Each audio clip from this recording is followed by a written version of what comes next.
In the dim glow of history's half-forgotten corridors, a question lingers like a quiet whisper.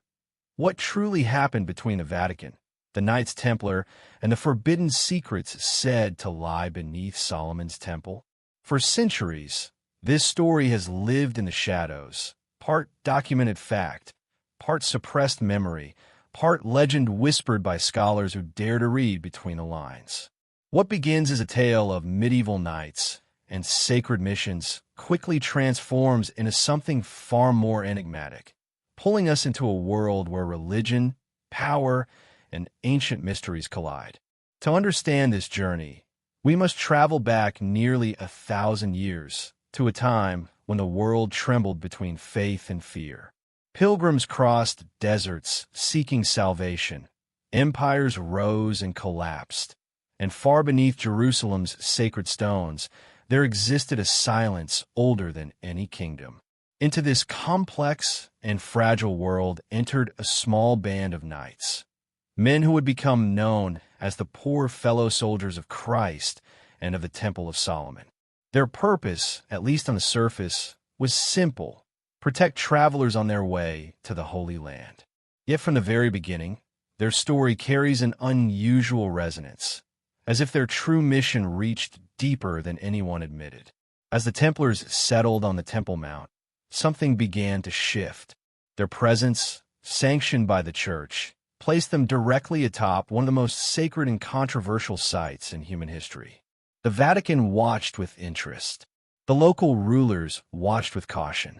And history, though silent, suggests the Templars themselves sensed the weight of the ground beneath their feet. The mysteries buried below, untouched for centuries, called out to them with a quiet force that would shape their destiny. This is where our story begins, with a sacred mountain, an emerging brotherhood, and a question that refuses to fade. In the early years of the 12th century, Europe was a restless world. Kingdoms rose and fell in the span of a single lifetime. Faith and fear walked hand in hand. And on the horizon, a distant land, mysterious, sacred, and contested, pulled the imagination of thousands like a tide that could not be resisted. That land was Jerusalem, newly captured by the Crusaders after generations of conflict. Pilgrims, sometimes barefoot and starving, followed ancient routes toward it, yearning for salvation. Yet for every pilgrim who reached the holy city safely, many others vanished into the wilderness, victims of raids, treacherous paths, or simple misfortune. It was in this climate of uncertainty that a small group of knights, bound by shared purpose, stepped forward with a proposal that would quietly reshape history. Led by Hugues de Payens, these 9 men pledged themselves to a mission both noble and strangely understated, to protect pilgrims traveling to the Holy Land. No grand armies, no political ambitions, just 9 knights against a world full of danger. But beneath this simple oath lay a deeper pull, something unspoken, perhaps even unrecognized by the men themselves. Jerusalem held mysteries, and these knights had arrived at a time when old ruins were being uncovered, ancient stories retold, and forgotten fragments brushed free of dust. Their headquarters, granted by King Baldwin II, was not a palace or fortress, but a place that would later define their identity, the former site of Solomon's Temple. This was not a coincidence. This was not an accident. It was the spark that ignited the order's long and silent connection with forbidden knowledge. The early years of these knights were strange, even by medieval standards. They lived modestly, wearing clothes that had been donated to them. They relied on charity to eat, to travel, to survive. And yet their determination never wavered. While other knights fought in grand battles or sought favor among kings, these 9 men spent nearly a decade in what contemporary sources vaguely describe as searching, excavating, or investigating beneath the temple grounds. No chronicler ever explained what exactly they were looking for. No church record reveals what they found. And even centuries later, historians struggle to understand how a small, impoverished group grew so suddenly into one of the most powerful institutions in the medieval world? If their mission was only to safeguard pilgrims, why did they need access to the hidden chambers below the temple? Why did they remain almost entirely unseen for years? And why, after this period of obscurity, did their rise become so rapid, so dramatic, that it startled even the most powerful leaders of Europe? Something had shifted, something profound. For when the Knights re-emerged into public life, they were no longer simply 9 humble men. They were the custodians of something greater, something that won them the support of the Church in an era when new religious orders were rarely trusted, let alone celebrated. The turning point came in 1129, when the Council of Troyes formally recognized the group as an official religious military order. At this council, the Templars were not merely approved. They were praised in language so elevated that many scholars believe the Church knew more about the Knights' activities than the records admit. Bernard of Clairvaux, one of the most influential figures in medieval Christianity, became their defender. His endorsement was so powerful that it effectively rewrote the identity of the Knights. They became warriors of Christ, defenders of the Holy Land, chosen instruments of God. But why them? Why not obscure knights? Why so much trust, so quickly, without conventional proof of their merit? Some modern historians suggest that Bernard's support was political. Others believe it was spiritual. But there are also those who suspect something more unusual, that the Templars returned from the hidden passages beneath the temple with knowledge or artifacts deemed essential to the Church's long-term vision. Perhaps ancient texts, perhaps architectural insights, perhaps something even more intangible, like a forgotten philosophy that bridged the worlds of Judaism and early Christianity. This sudden approval created a ripple across Europe. Nobles donated lands. Kings entrusted them with wealth. Pilgrims prayed in their presence. Their order grew from 9 men to hundreds, then thousands. They built fortresses, commanderies, and networks of influence that crossed borders and languages. And throughout their rise, their connection to Solomon's temple remained their silent, unshakable foundation. The Templars were not only warriors. They became bankers, diplomats, engineers, and thinkers. Their code of conduct, strict, disciplined, almost monastic, gave them an aura of purity in a corrupt world, at least on the surface. Yet behind the scenes, whispers grew, rumors of unusual rituals, strange symbols carved into their buildings, cryptic prayers, a fascination with numbers, geometry, and maps that seemed more suited to scholars than soldiers.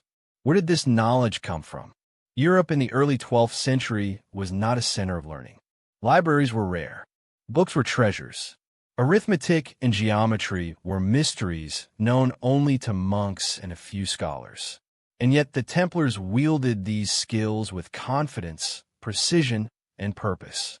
Some believe the answer lies in what they discovered beneath the Temple Mount. Jewish texts long hinted at hidden chambers. Islamic tradition spoke of ancient vaults sealed for centuries.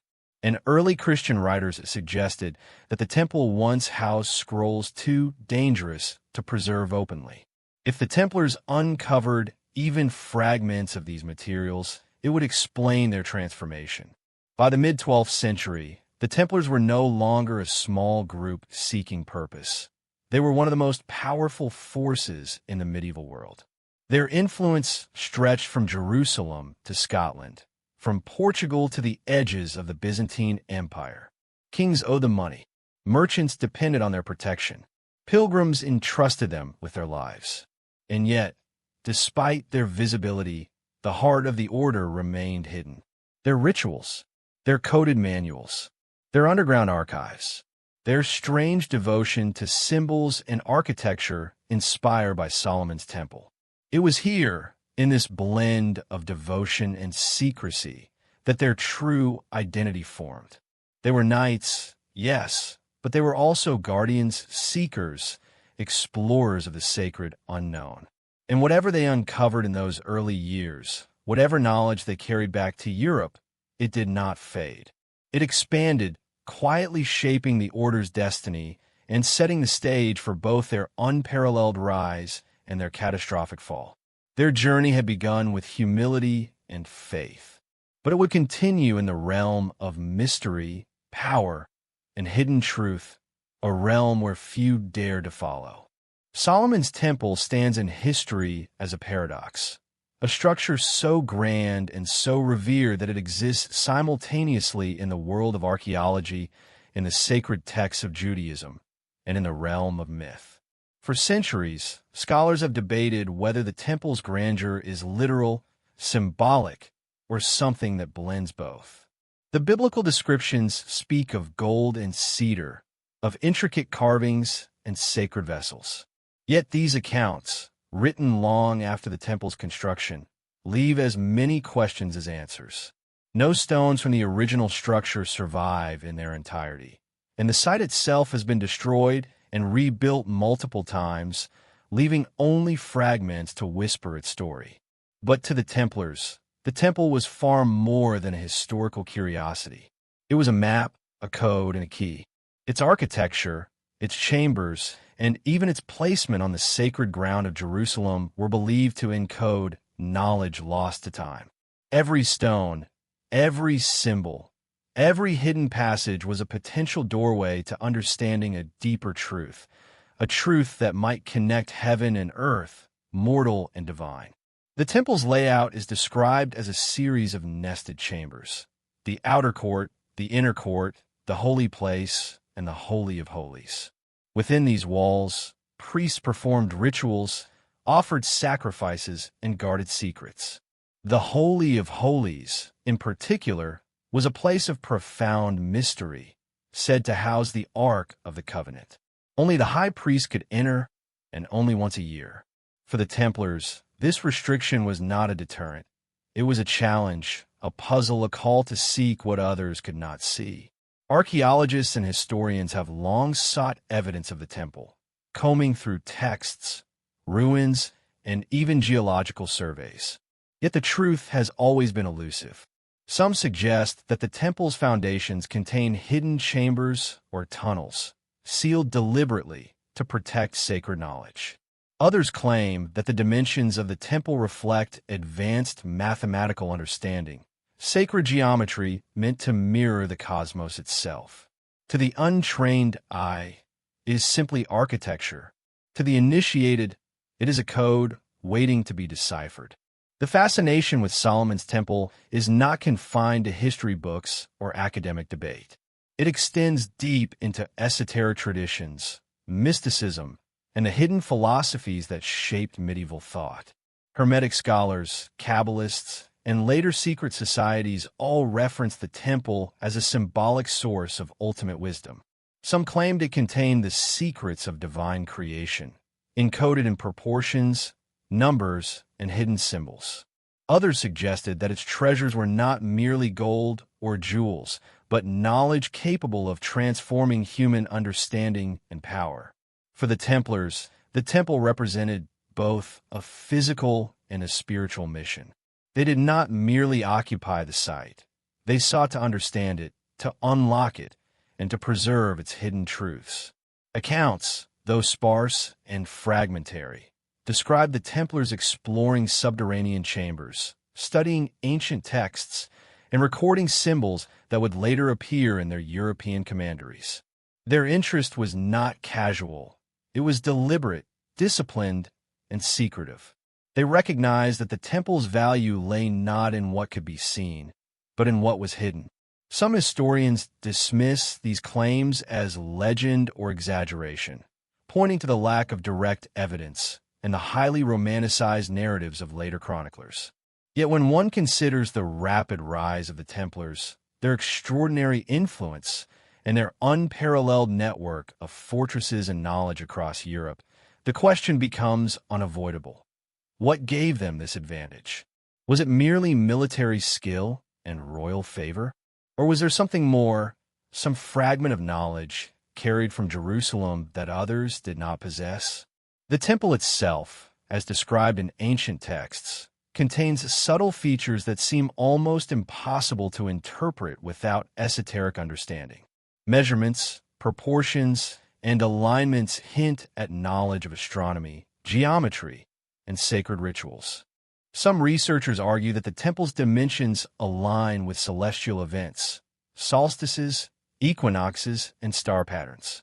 Others suggest that the placement of chambers and sacred objects reflects a symbolic map of the cosmos, a bridge between heaven and earth. If these theories are correct, then the Templars, by accessing the temple and its hidden records, were not merely warriors or pilgrims. They were custodians of knowledge older than the kingdoms of Europe, knowledge that had the potential to alter the course of civilizations. The legend of the Ark of the Covenant further deepens the temple's allure. Said to contain the tablets of the Ten Commandments, the Ark is described as a vessel of immense power, capable of manifesting divine will. Mystics and historians alike have speculated on its true nature.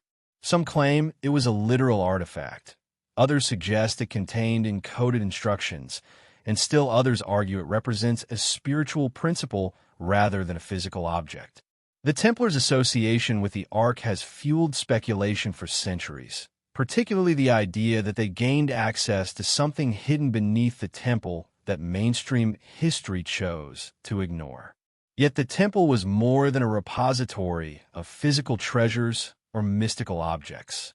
It was a symbol, a focal point for devotion, power, and human ambition. Its destruction, first by the Babylonians and later by the Romans, did not erase its influence. On the contrary, the temple's memory became a kind of magnet for seekers, adventurers, and scholars. Those who believed that hidden beneath the ruins lay a truth the world was not yet ready to embrace. For the Templars, this belief became a guiding principle. Their strategy, their architecture, their symbols, and even their banking practices may have been informed by insights gleaned from studying the temple. European commanderies often mirrored temple layouts, incorporating secret chambers, symbolic motifs, and geometrical alignments.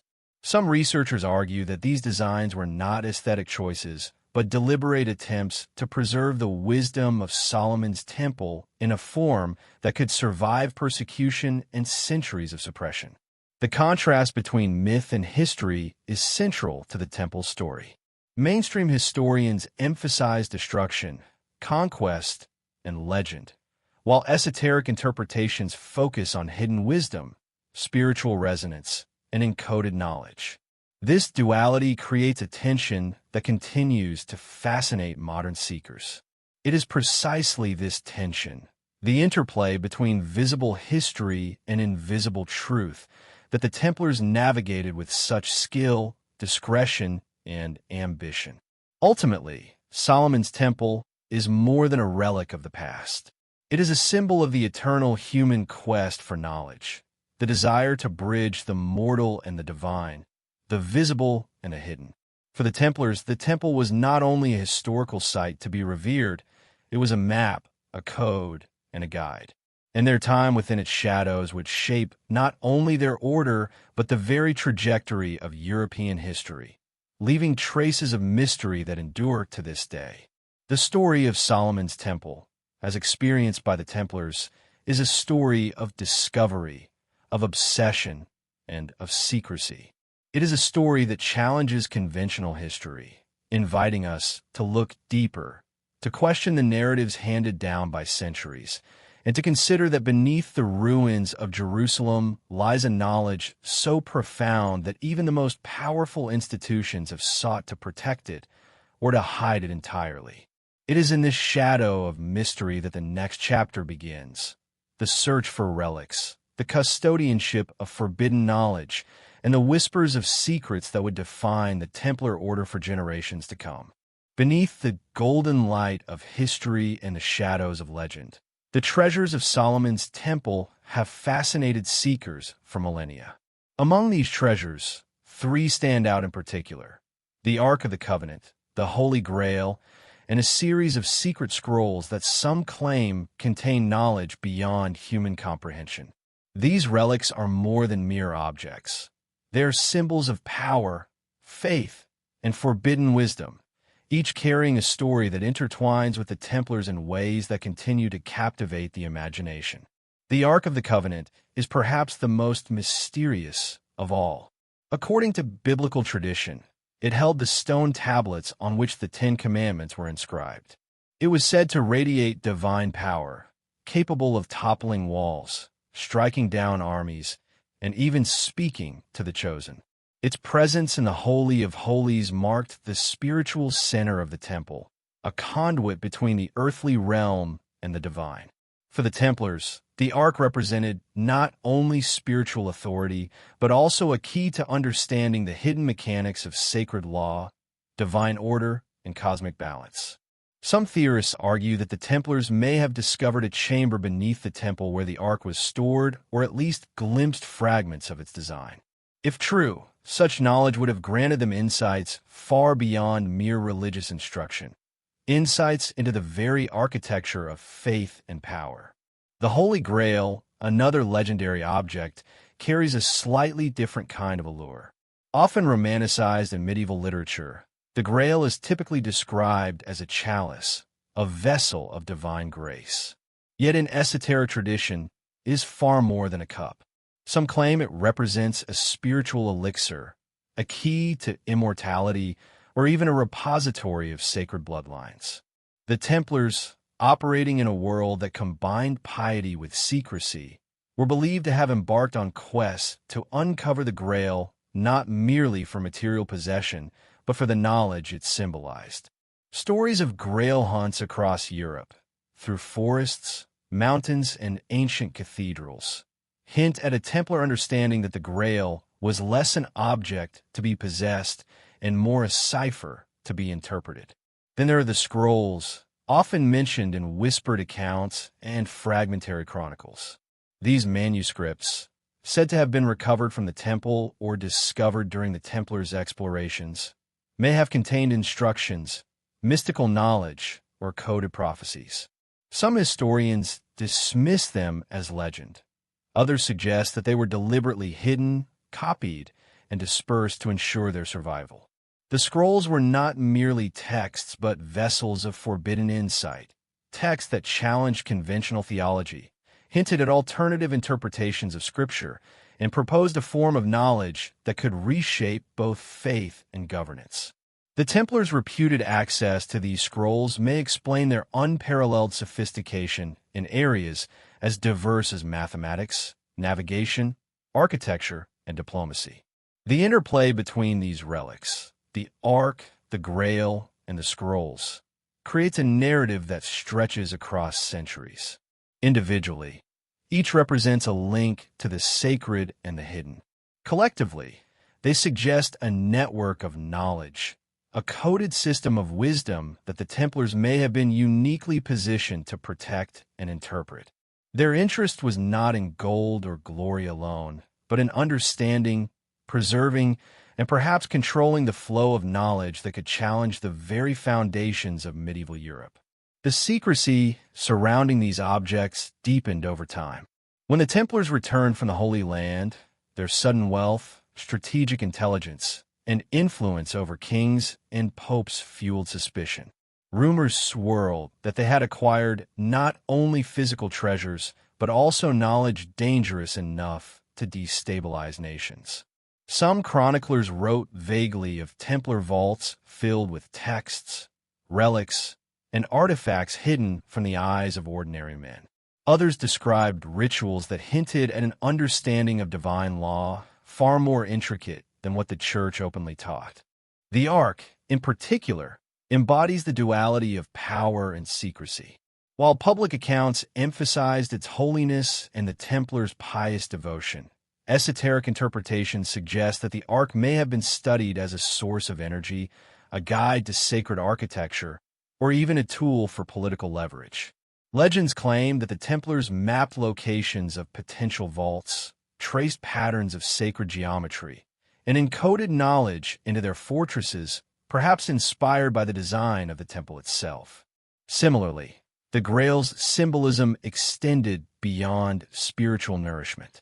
In the medieval imagination, it was linked to divine kingship, secret bloodlines, and the continuity of sacred authority. Templar involvement in Grail legends, particularly in France and Iberia, suggests a deliberate effort to preserve these narratives, integrating myth, mysticism, and historical expeditions into a coherent system of guardianship.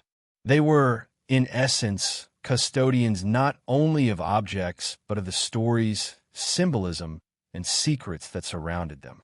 The scrolls, however, are perhaps the most enigmatic. Referred to in later documents as the lost writings or hidden codes, these texts may have contained advanced knowledge of astronomy, mathematics, or metaphysics, all intertwined with sacred law.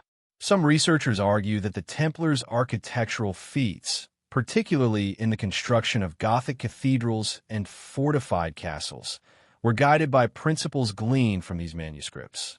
These writings may also have contained warnings, prophecies, or instructions meant only for initiates, explaining the Templars' insistence on secrecy and strict hierarchy. Taken together, the Ark, the Grail, and the Scrolls form a constellation of mystery, a framework suggesting that the Templars were more than warriors. They were scholars, seekers, and interpreters of a hidden history that mainstream chronicles could not or would not record. Their role as guardians of forbidden knowledge positioned them uniquely between the sacred and the political, the seen and the unseen, the historical and the mythical. This understanding reframes our perception of the Templars entirely. Their rapid accumulation of power, wealth, and influence was not accidental. It may have been guided by the insights gained from these sacred relics, carefully preserved, studied, and integrated into the organization's structure and strategy. The Templars' devotion, discipline, and secrecy were not only expressions of religious piety, but mechanisms for safeguarding knowledge too potent to be revealed openly. Even centuries later, the question persists: what became of these treasures? Did the Ark survive the destruction of the temple? Was the Grail hidden, interpreted, or transformed into legend to protect its secret? And where are the scrolls today, buried in vaults, scattered among monasteries, or erased from existence altogether?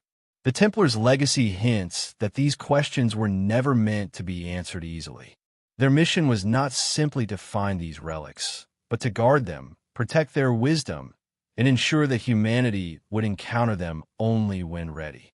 As we trace their journey across Europe, from the ruins of Jerusalem to the fortified commanderies of France, Portugal, and Spain, the significance of these objects becomes ever clearer.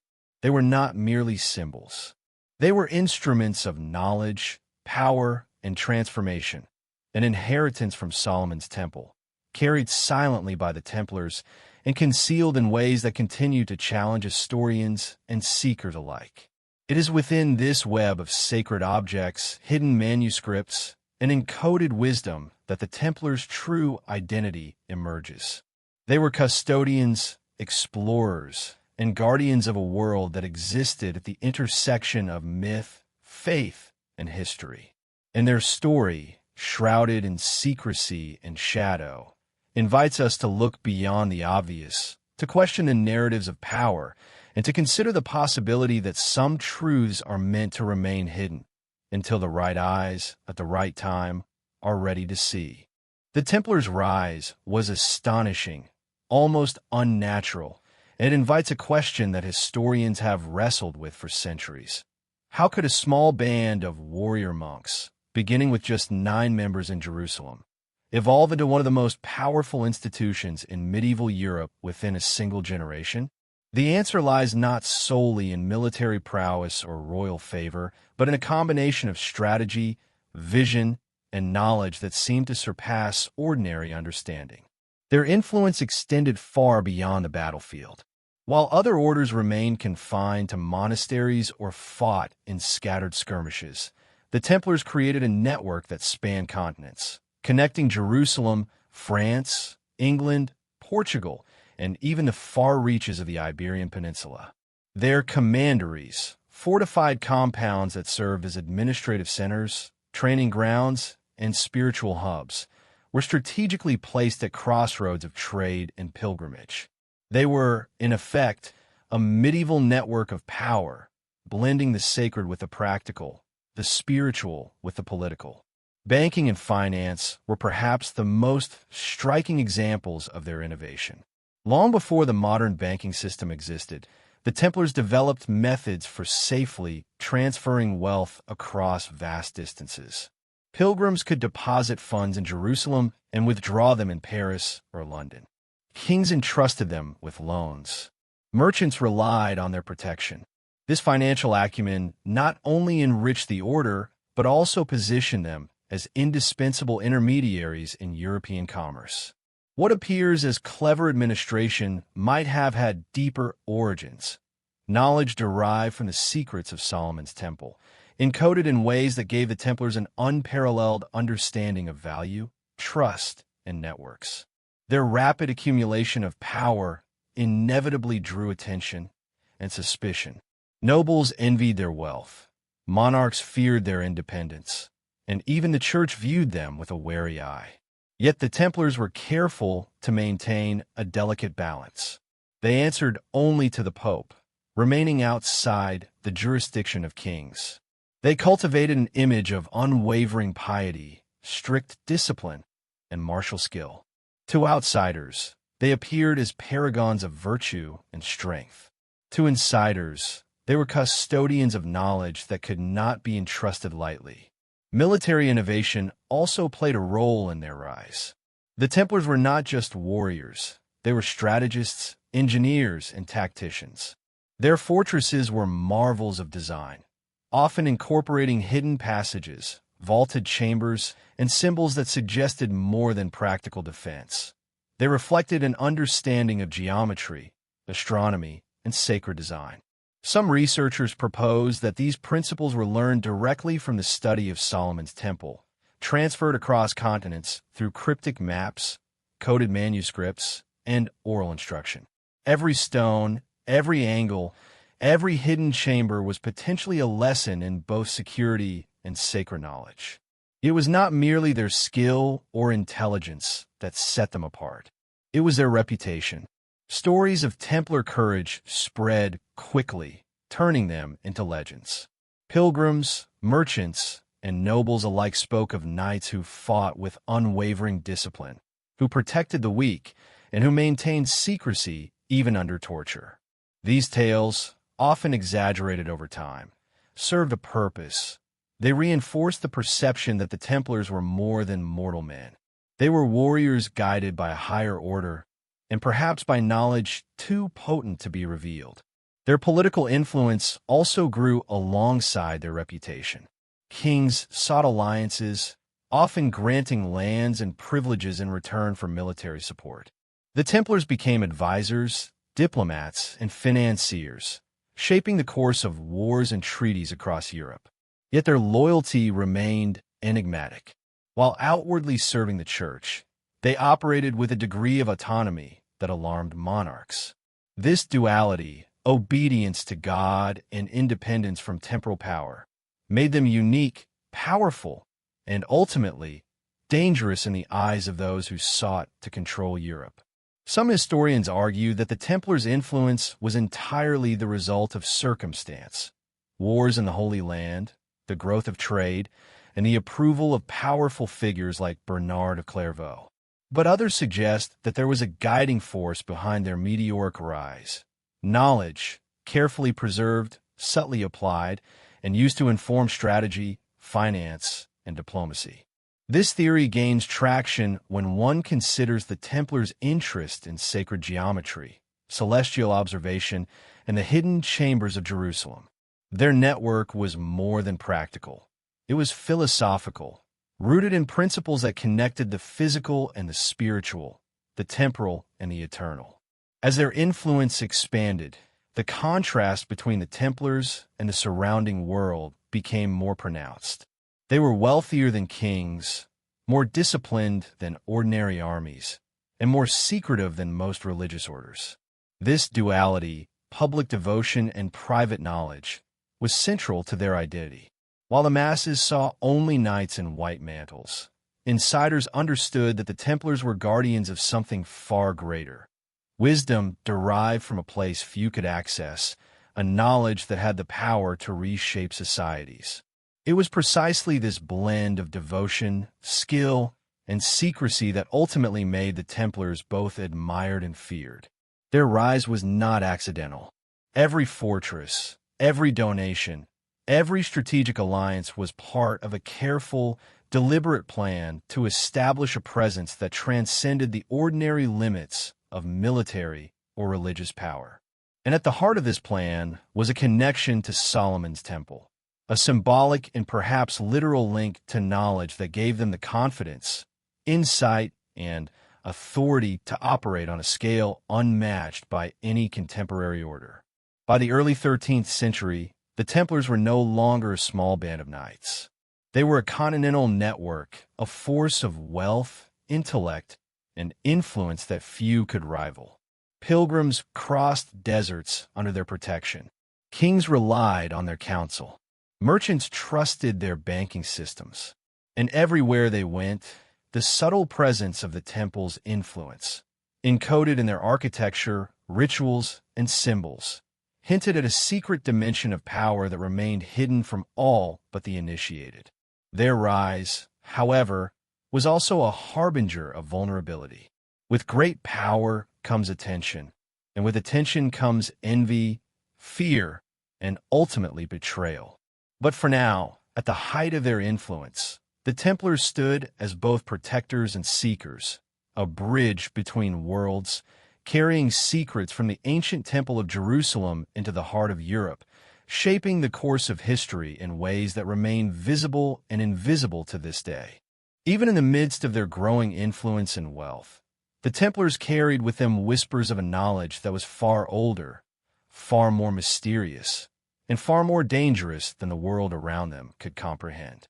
It was a knowledge not recorded in public chronicles, not taught in universities, and not even widely acknowledged within the church itself. Instead, it was hidden, transmitted in shadows, encoded in symbols, rituals, and secret manuscripts, a language that only the initiated could decipher. To outsiders, the Templars were knights, bankers, and warriors. To those who understood the deeper currents, they were seekers of forbidden truths. The earliest accounts suggest that the Templars' rituals were unlike anything commonly practiced in Europe at the time. Initiates were said to undergo ceremonies that tested obedience, courage, and, more subtly, perception. Some chroniclers wrote vaguely of secret signs and mystic words passed down in whispers.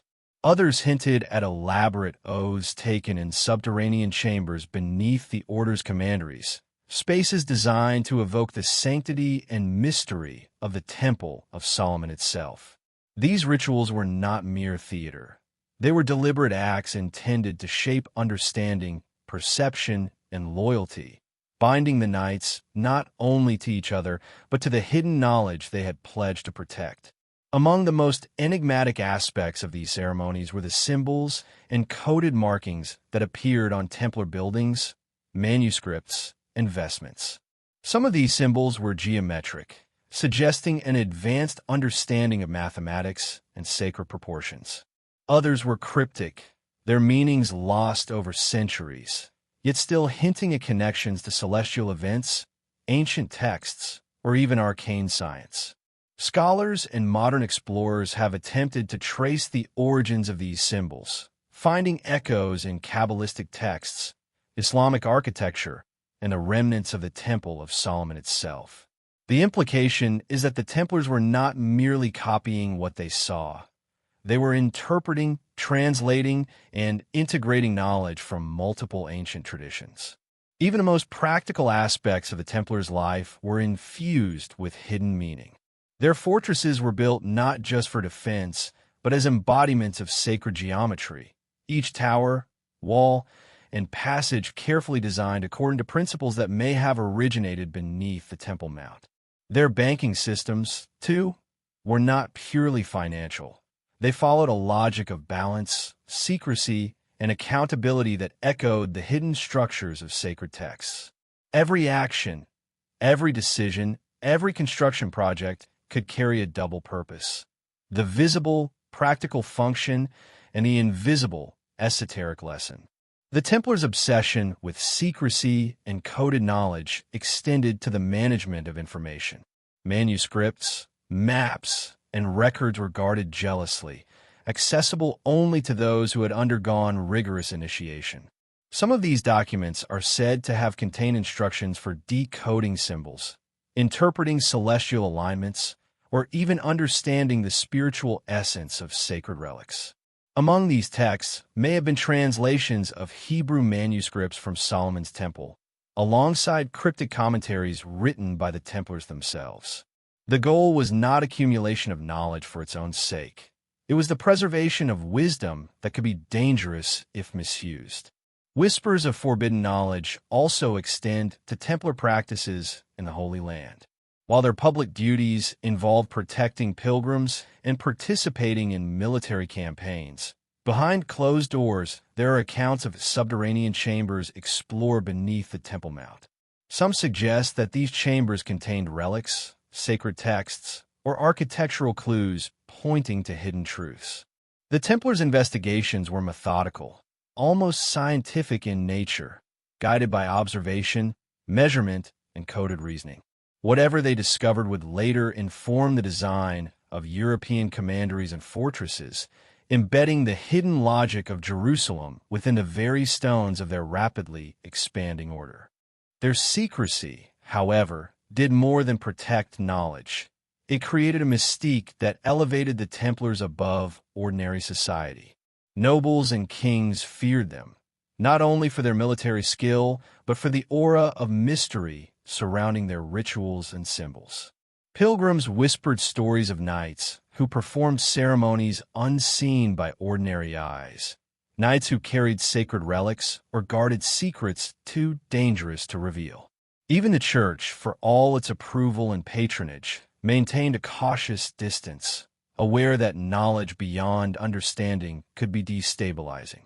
The Templars existed in a liminal space, neither fully inside the established religious hierarchy nor fully outside it, a space where power, devotion, and forbidden wisdom intersected.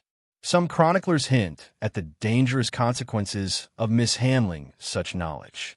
Initiates who broke oaths, spies who attempted to steal manuscripts, and outsiders who glimpsed the inner workings of the order were said to face harsh, sometimes lethal, punishment. These measures were not solely about enforcing discipline.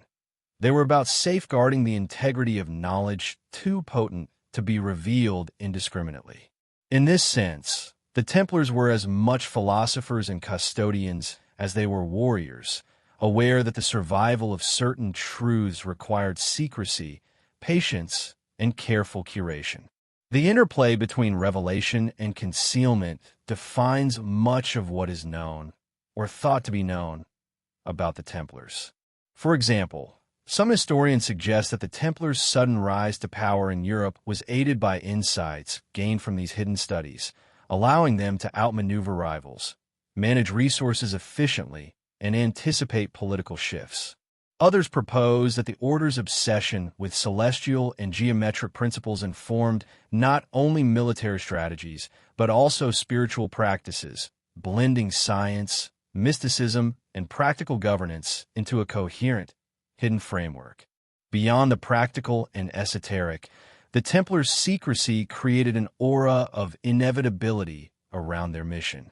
It suggested that their work was predestined, that the knowledge they guarded was both timeless and necessary for the unfolding of divine order.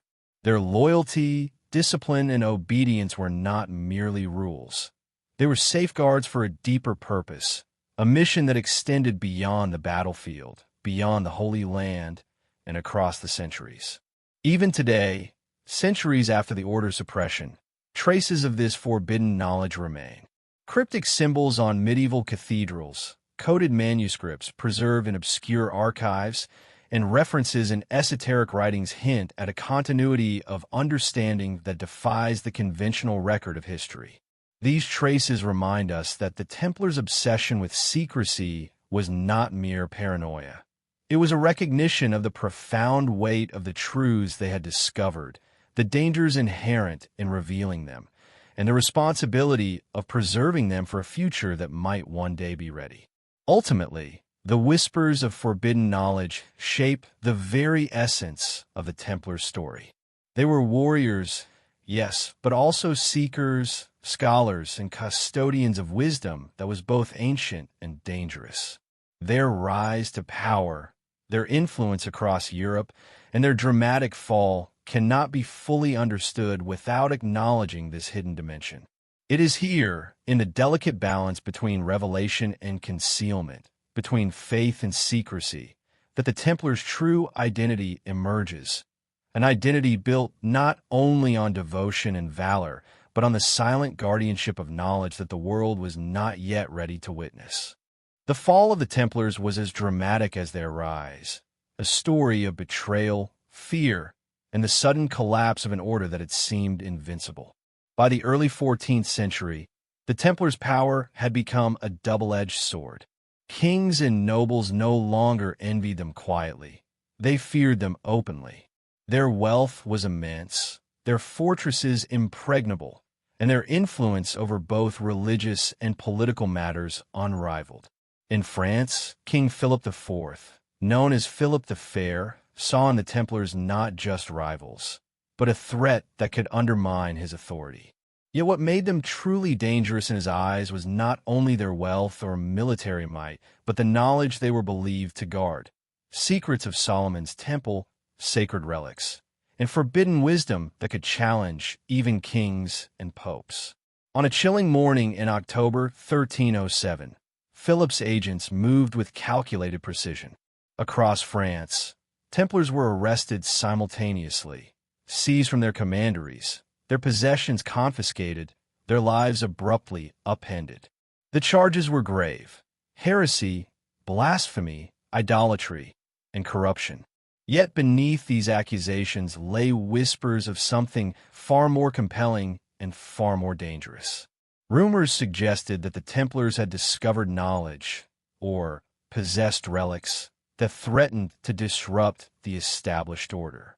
Some claimed they had engaged in secret rituals inspired by Solomon's temple, that they worshipped hidden idols, or that they had delved too deeply into mysteries the Church was not ready to reveal. The arrests were brutal and meticulously planned. Knights were dragged from their beds, bound, and interrogated under torture. Chronicles describe confessions extracted through unspeakable methods, confessions that were later recanted, altered, or suppressed entirely. Yet even within the agony, some Templars spoke cryptically of treasures, of vaults beneath the earth, and of sacred knowledge that could not be surrendered. These fragments hint at the order's deeper purpose, suggesting that the true crime for which they were punished was not moral failure, but guardianship of truths that others feared. Pope Clement V, despite his authority, found himself constrained. Philip had skillfully maneuvered the Church into compliance, threatening the papacy with political and financial pressure. The Pope issued bulls ordering investigations and trials, yet the outcomes were largely determined by the king's influence. The dramatic irony is unmistakable. An order that had pledged obedience to God alone was brought low by obedience to a king, a mortal authority, whose motives were as human as they were strategic. Even as the Templars' leaders were paraded before tribunals, their behavior remained remarkable. Many refused to confess fully, some died under torture without revealing their secrets, and others remained silent about the very knowledge that had defined their order. This silence has fueled speculation for centuries. Were they protecting treasures, sacred texts, knowledge of sacred geometry, celestial alignments, or mystical insights from Solomon's temple? Or were their secrets more symbolic, encoded into rituals, architecture, and art, waiting for those capable of understanding them? The dramatic trials of Jacques de Molay, the last Grand Master of the Templars, serve as both history and legend. De Molay's calm composure and refusal to betray his order captured the imagination of chroniclers and inspired stories that persist even today. He and other leaders were condemned to execution by burning. Yet in their final moments, some are said to have cursed the king and the pope, predicting retribution for their betrayal. The narrative is steeped in symbolism, a powerful order destroyed, yet its mysteries intact, carried forward in whispers, hidden manuscripts, and secret networks. The speed and thoroughness of the Templars' fall suggest that this was not merely a political purge, but a calculated suppression of something deemed dangerous. Fortresses were seized, lands confiscated, and records destroyed or hidden. European monarchs divided the spoils, yet some artifacts, symbols, and documents seemingly vanished from history. Modern researchers continue to debate what was truly lost and what survived. Some argue that the knowledge of Solomon's temple, encoded in rituals, maps, and architectural designs, was smuggled out and preserved in other secret societies. Others suggest that Templar influence persisted subtly, woven into the very fabric of European culture, law, and architecture. It is here that the contrast between myth and recorded history becomes striking. Official records emphasize heresy, greed, and corruption, portraying the Templars as fallen knights punished for transgression. But when one examines the circumstances, the simultaneous arrests across France, the confiscation of wealth, the suppression of records, it becomes evident that the narrative may have been constructed to conceal something more profound. What was truly dangerous about the Templars was not the public perception of power, but the private reality of knowledge, insight, and guardianship that could not be controlled or corrupted by kings or even the church. Even after their official dissolution in 1312, the influence of the Templars did not entirely vanish. Former members were absorbed into other orders, secret societies, or obscure monastic communities. Manuscripts and relics reappeared in unexpected places, often coded, hidden, or obscured to prevent discovery. Some researchers suggest that the Templars' knowledge, particularly their understanding of sacred geometry, the treasures of Solomon's temple, and esoteric teachings, was carefully preserved, ensuring that even in exile or death, the essence of the order survived. The fall of the Templars, then, is not merely a story of betrayal and tragedy. It is also a story of preservation. By enduring, even in secret, the order ensured that its mysteries would outlast persecution. The temples they built, the symbols they carved, the manuscripts they copied, and the rituals they conducted, all were part of a deliberate strategy to safeguard knowledge too potent for ordinary hands. In this light, the Templars' demise becomes less an end than a transformation, a passing of wisdom from one form to another, from the visible to the hidden, from the worldly to the secretive. The shadow of Solomon's temple looms large over this narrative. While the Templars' public identity was of warriors and protectors, their private mission, preserving knowledge and relics, remained central to their being. The fall of the order does not erase the connection. Rather, it accentuates the mystery. If their rise was fueled by the wisdom and treasures they guarded, then their destruction was equally motivated by fear of that same knowledge. Kings, popes, and chroniclers may have sought to control or erase the Templars, but the truths they protected had already spread, encoded in symbols, maps, and networks that could not be entirely extinguished. The story of the Templars' fall is therefore twofold. On one level, it is a cautionary tale of power, envy, and betrayal. On another, it is a tale of resilience, secrecy, and the endurance of forbidden knowledge. It reminds us that history is not always what it appears to be. Behind every accusation, every trial, every execution, there may be layers of truth deliberately obscured, waiting for those with the insight to perceive them.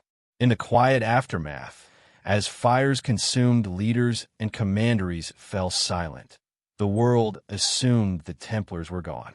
Yet for those attuned to the subtle signs, the coded carvings in stone, the hidden passages beneath fortresses, the manuscripts scattered across monasteries, the order had never truly vanished.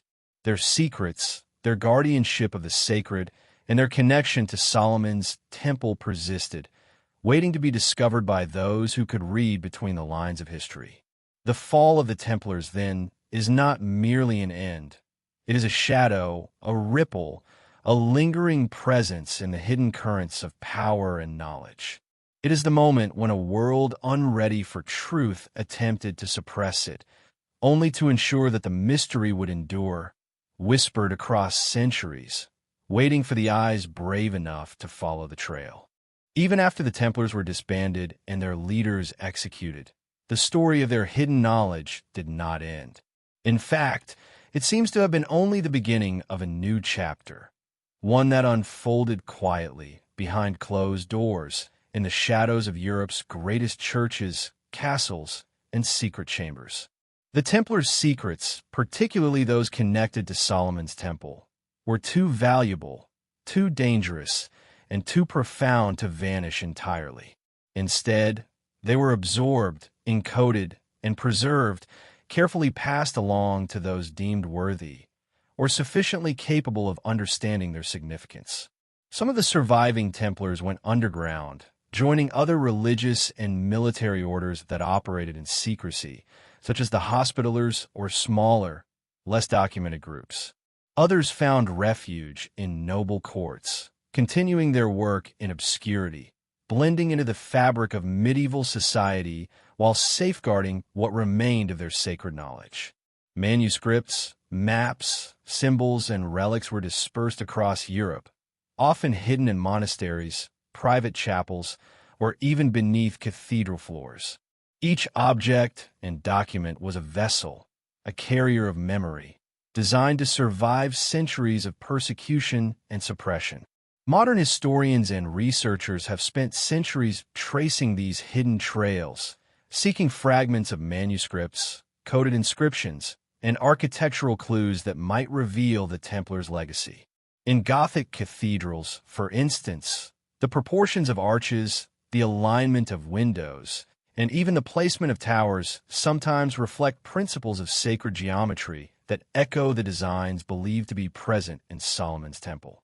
Could this be coincidence or evidence that the Templars encoded their knowledge into the very structures of Europe, leaving a map of wisdom for future generations? The question lingers, tantalizing and unresolved. The concept of secret preservation also extended to oral tradition. Within select families, monastic communities, and clandestine groups, knowledge was passed down verbally, often in the form of coded stories, rituals, or songs. These oral transmissions were designed to test comprehension, ensuring that only those with the right insight and discipline could access the deeper truths. Like the Templars themselves, these guardians understood that wisdom is only as powerful as it is carefully protected, and that revelation without preparation could be catastrophic. Some accounts suggest that the Templars' hidden knowledge included more than religious or mystical insight. There are indications that they possessed advanced understanding of engineering, astronomy, navigation, and even finance, skills that were centuries ahead of their time. This knowledge may have originated in part from the study of Solomon's temple, its architecture, its sacred proportions, and the texts and symbols associated with it. By mastering these disciplines, the Templars became not only powerful warriors but also innovators, capable of shaping the world around them in subtle and profound ways. The relationship between the Templars and the Vatican adds another layer of intrigue. While the Church officially sanctioned their rise and later allowed their suppression, there is evidence to suggest that certain factions within the Vatican may have retained access to Templar secrets. Hidden correspondences, sealed archives, and restricted libraries point to the possibility that knowledge of Solomon's temple, and perhaps even certain sacred relics, was never fully surrendered. Instead, it was carefully curated, sometimes preserved under layers of secrecy, waiting for a time when it might be understood and safely revealed. Legends surrounding the Templars' survival and the protection of sacred knowledge are remarkably persistent. Stories speak of knights fleeing to Scotland, Portugal, and other corners of Europe, establishing small enclaves dedicated to guarding hidden truths. In some cases, these enclaves evolved into what later became known as Freemasonry or other esoteric societies.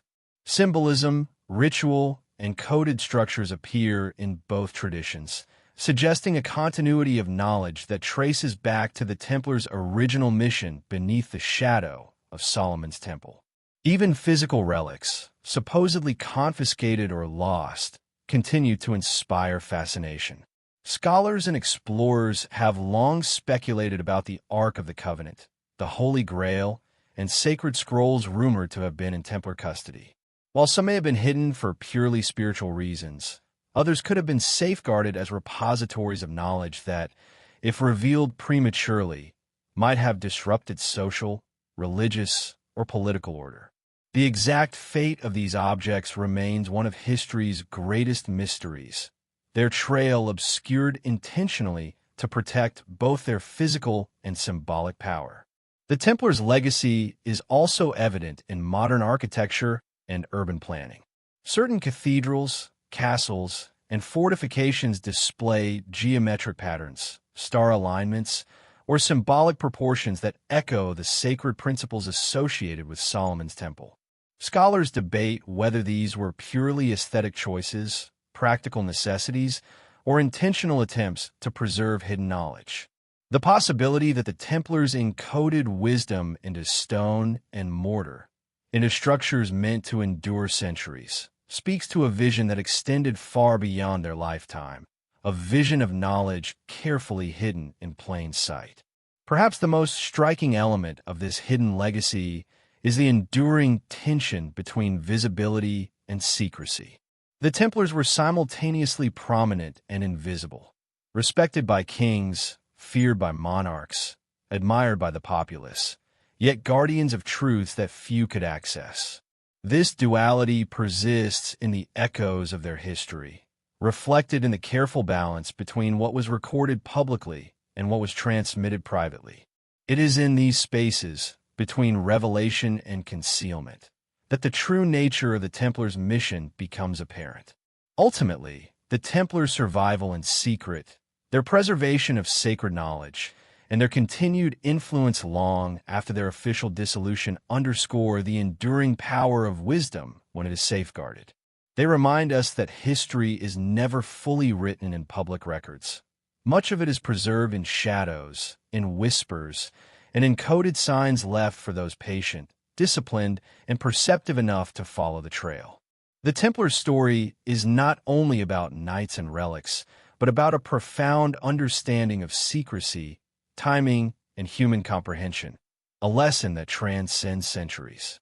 As we trace the Templars' hidden influence, we begin to see a pattern, a deliberate, calculated effort to carry forward knowledge from the sacred ruins of Solomon's Temple into Europe's cultural, spiritual, and architectural heritage. This effort was not accidental. It was the fulfillment of a mission that combined devotion, discipline, and secrecy. And though the order itself may have been suppressed, the ideas, symbols, and encoded wisdom they left behind continued to ripple through the centuries, shaping history in subtle, often invisible ways. Beneath the surface of medieval Europe, pressure had been building for decades. Pressure that would eventually fracture the delicate relationship between the Knights Templar, the French crown, and the Vatican itself. By the early 1300s, the Templars had become something the Church had never intended them to be, a fully autonomous, internationally connected, and impossibly wealthy power block that answered to no king, no noble family, and, at times, not even the Pope.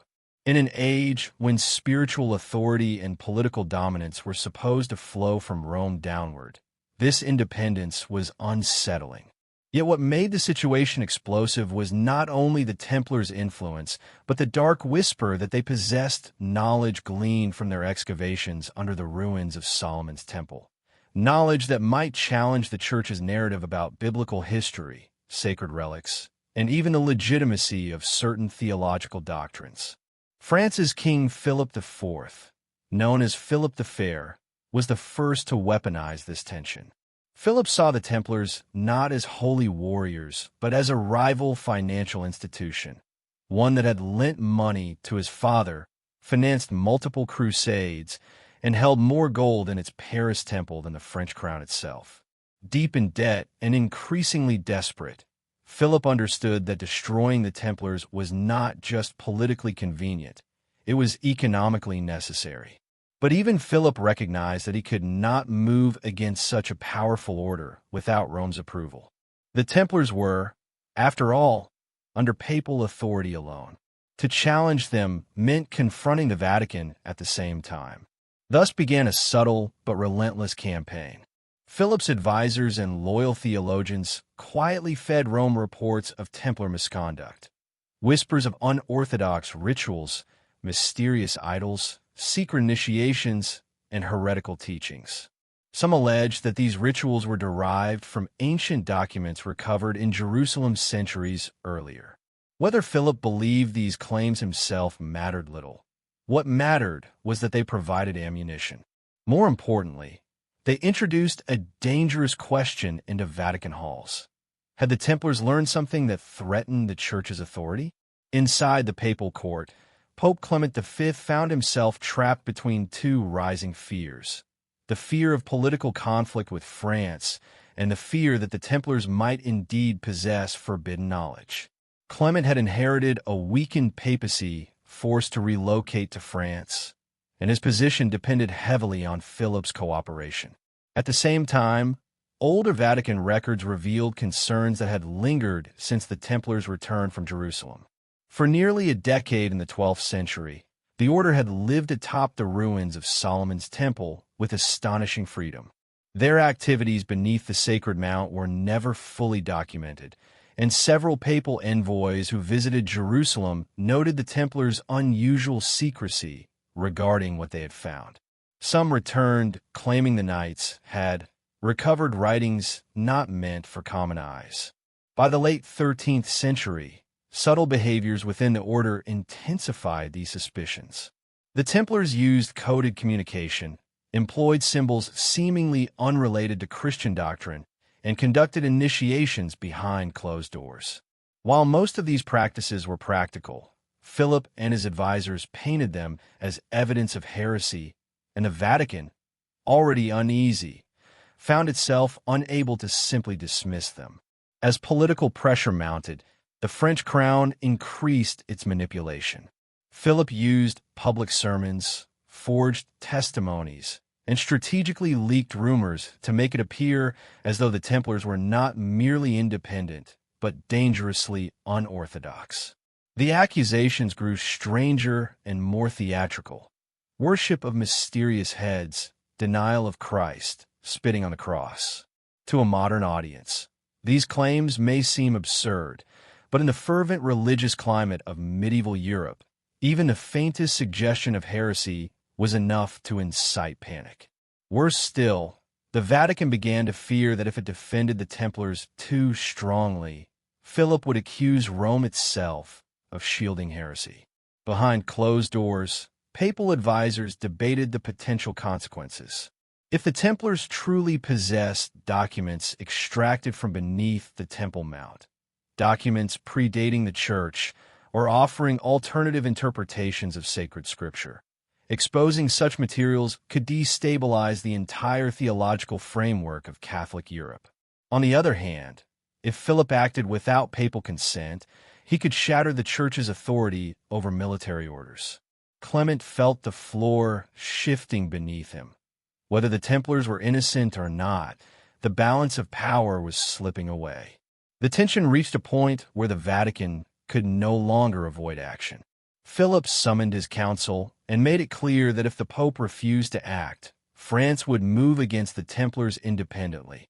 an unthinkable break from ecclesiastical authority. At the same time, his spies reported that the order was preparing to consolidate its wealth and relocate key documents, a claim deliberately crafted to increase Rome's anxiety. Clement attempted to stall, requesting further investigations, but Philip had already begun setting his trap. By 1307, the relationship between the Vatican and the Templars had become a delicate dance of mistrust. The papacy feared being undermined by a king on one side and potentially destabilized by a secretive order on the other. Philip feared bankruptcy and saw the Templars as his salvation.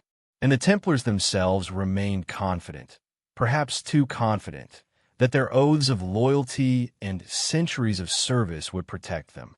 In this volatile environment, one undeniable truth emerged. The decision to move against the Templars was not born solely of greed or paranoia. It was the result of an escalating struggle for control, political, financial, and spiritual. The Vatican had begun to suspect that the Templars held more than wealth. They might have held answers.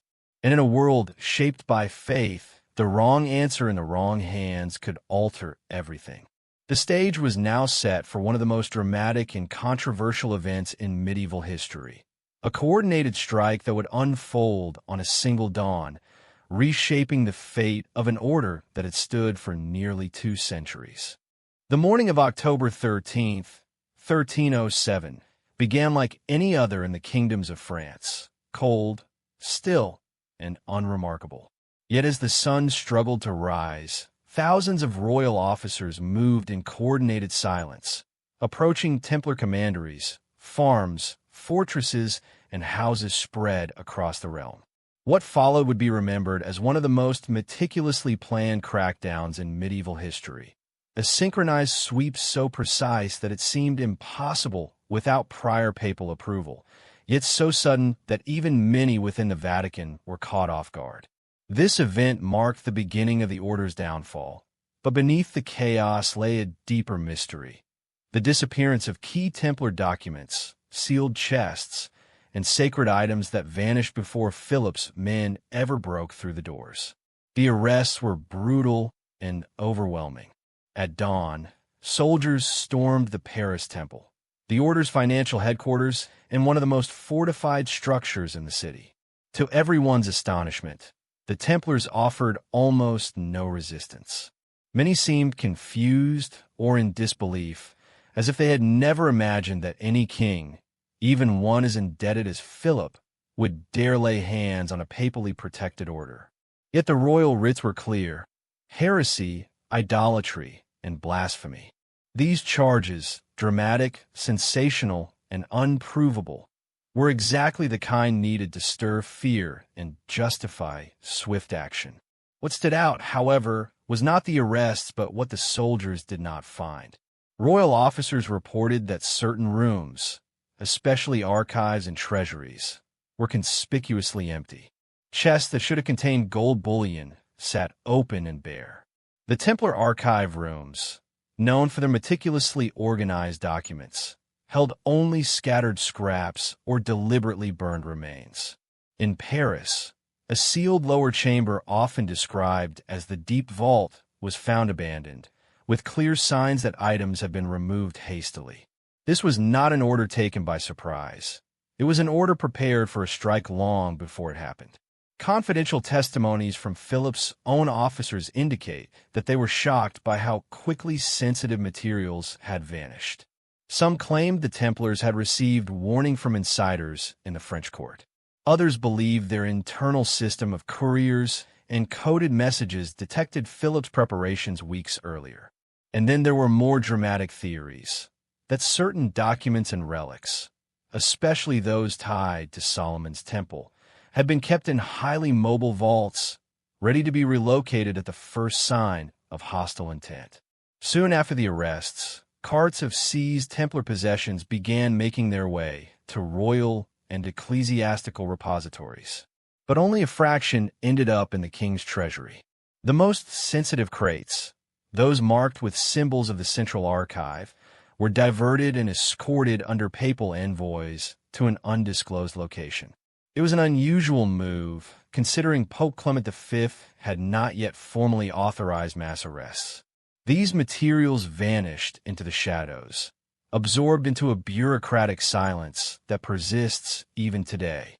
Some researchers argue these documents were transported directly to the Vatican's private archive, bypassing official records. Others believe they were hidden in regional monastic houses under papal protection.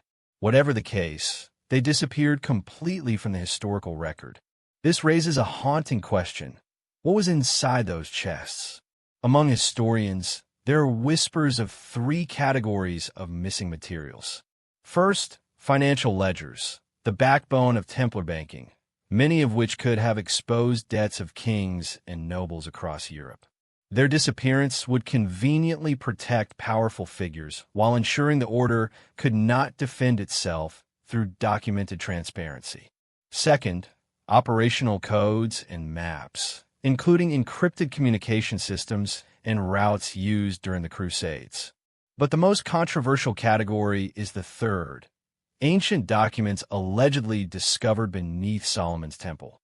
These texts, some believe to contain genealogies, pre-Christian ritual instructions, or alternative theological interpretations, had fueled speculation about the Templars' hidden knowledge for generations.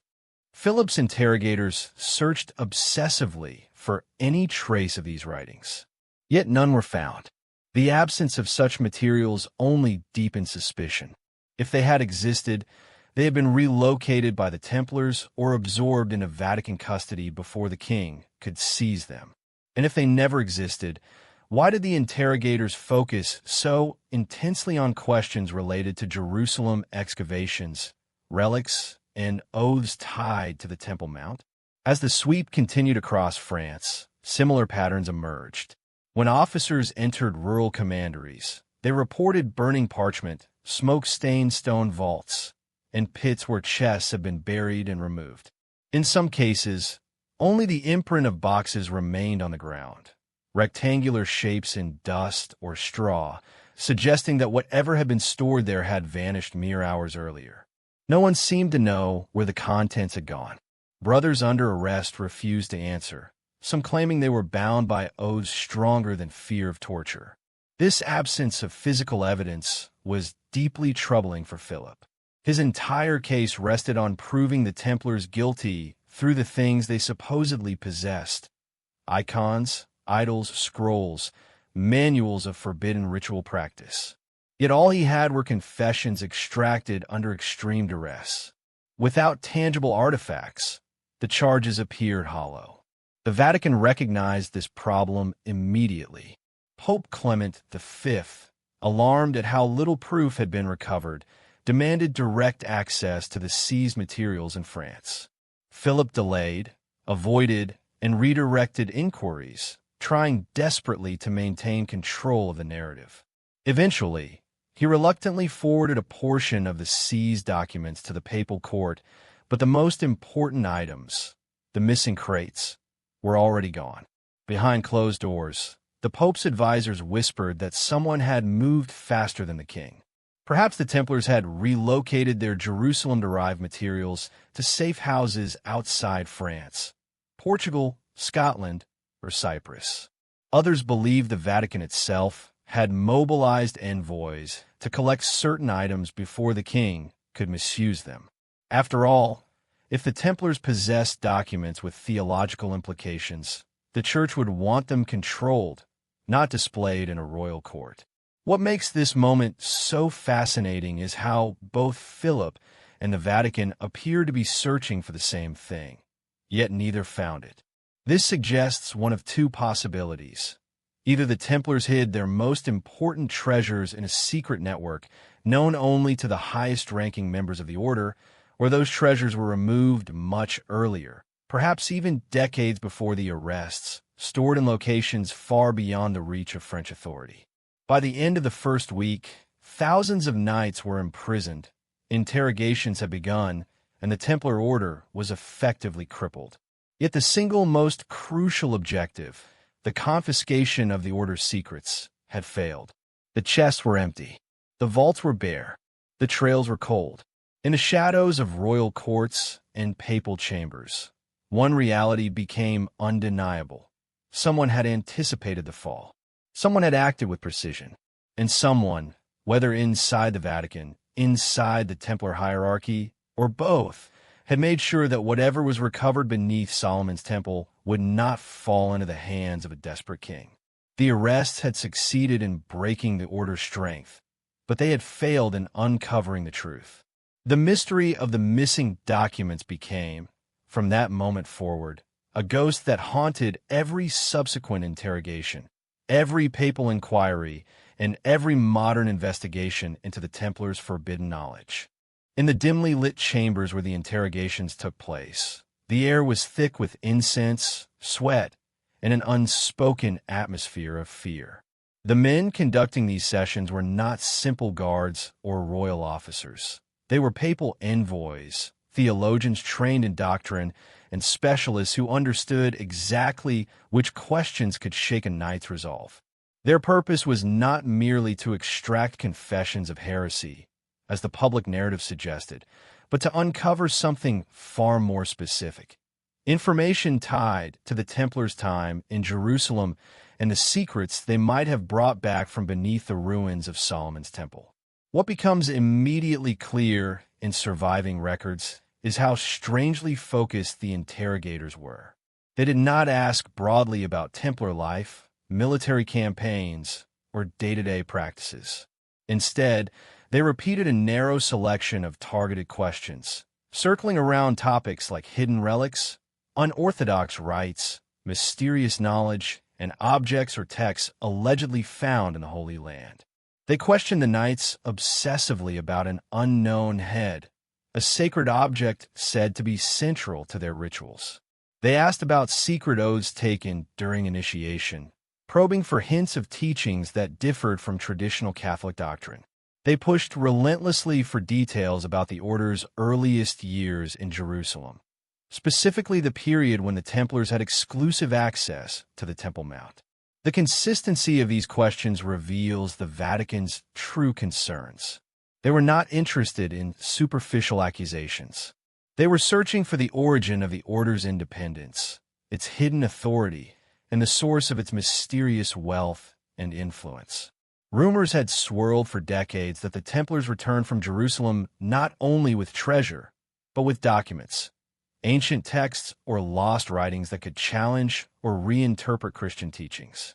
The interrogators' fixation on these matters suggests the Vatican feared that the order's knowledge might extend beyond the boundaries of accepted scripture. For many Templars, the interrogations lasted days or even weeks. Most were chained, exhausted, and terrified by the threat of torture looming over them. Even so, the earliest confessions were vague or contradictory. Some spoke of strange ceremonies or symbolic gestures, but the more experienced knights insisted that many accusations were misunderstandings distorted by outsiders who never saw the order's inner workings. When asked directly about Jerusalem excavations, they offered evasive responses: "I know nothing, I was not of sufficient rank," or "These are matters only the masters would discuss." The interrogators recognized this evasiveness immediately. It did not resemble the denial of innocence, but the careful restraint of someone bound by oath. As the hours stretched into days, the pressure intensified. The church wanted answers, real answers, not rehearsed responses. They wanted to know what had been hidden beneath the temple, what objects or texts had been brought to Europe, and whether these items were still in Templar possession.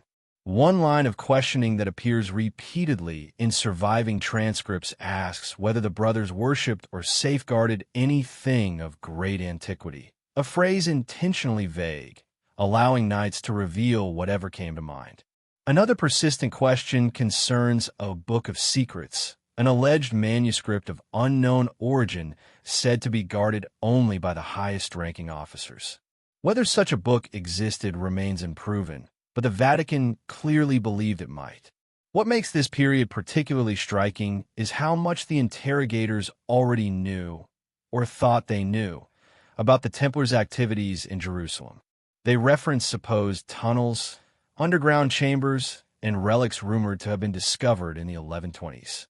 They repeated stories about Templars conducting rituals involving sealed stone objects, scrolls, and ancient symbols.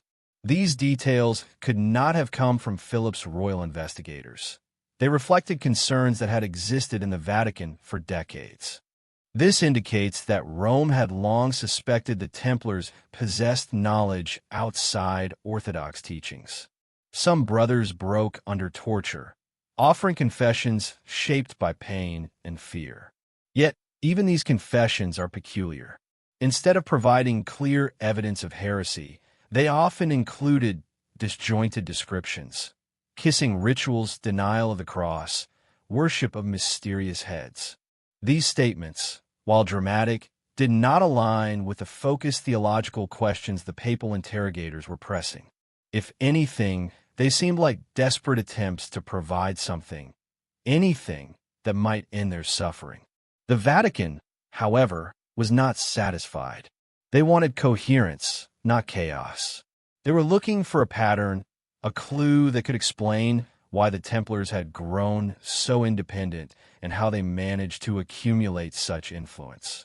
Confessions about strange idols or obscure rituals did not solve the deeper mystery.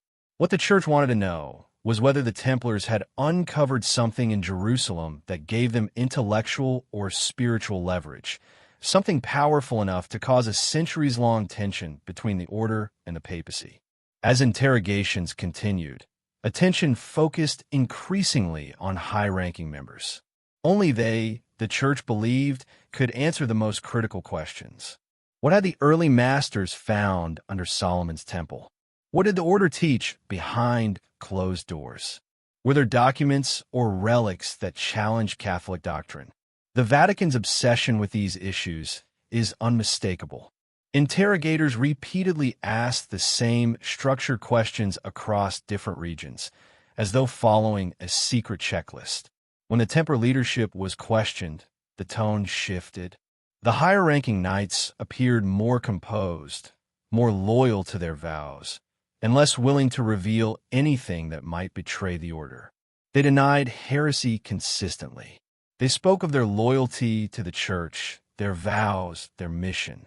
Yet when asked about specific materials believed to have come from Jerusalem, many became guarded, choosing their words with extreme caution.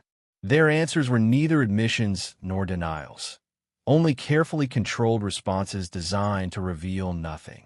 This defensive posture only heightened the Vatican's suspicion. If there was nothing to hide, why were the leaders so measured in their responses? Why did they seem more afraid of violating their internal oaths than of enduring torture or execution?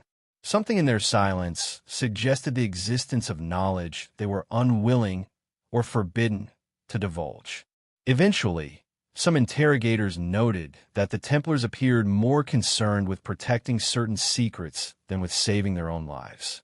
This revelation deeply unsettled the papal envoys.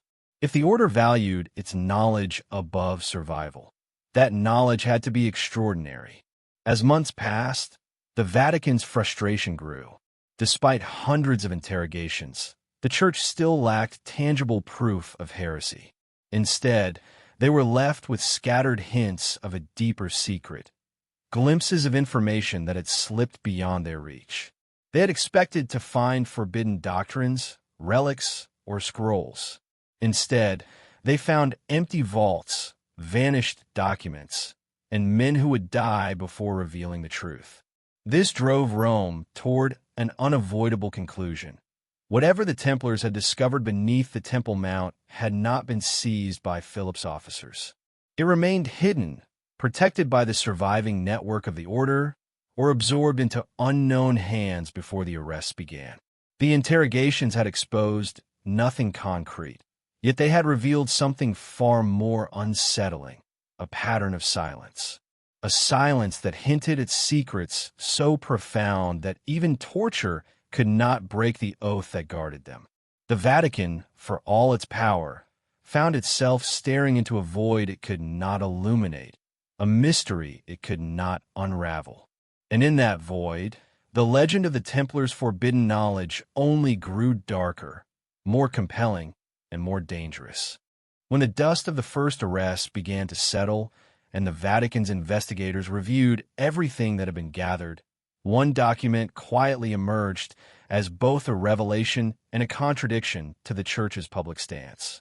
It was a parchment created at the papal residence in Chinon, an internal record signed and sealed by high-ranking cardinals acting on behalf of Pope Clement V.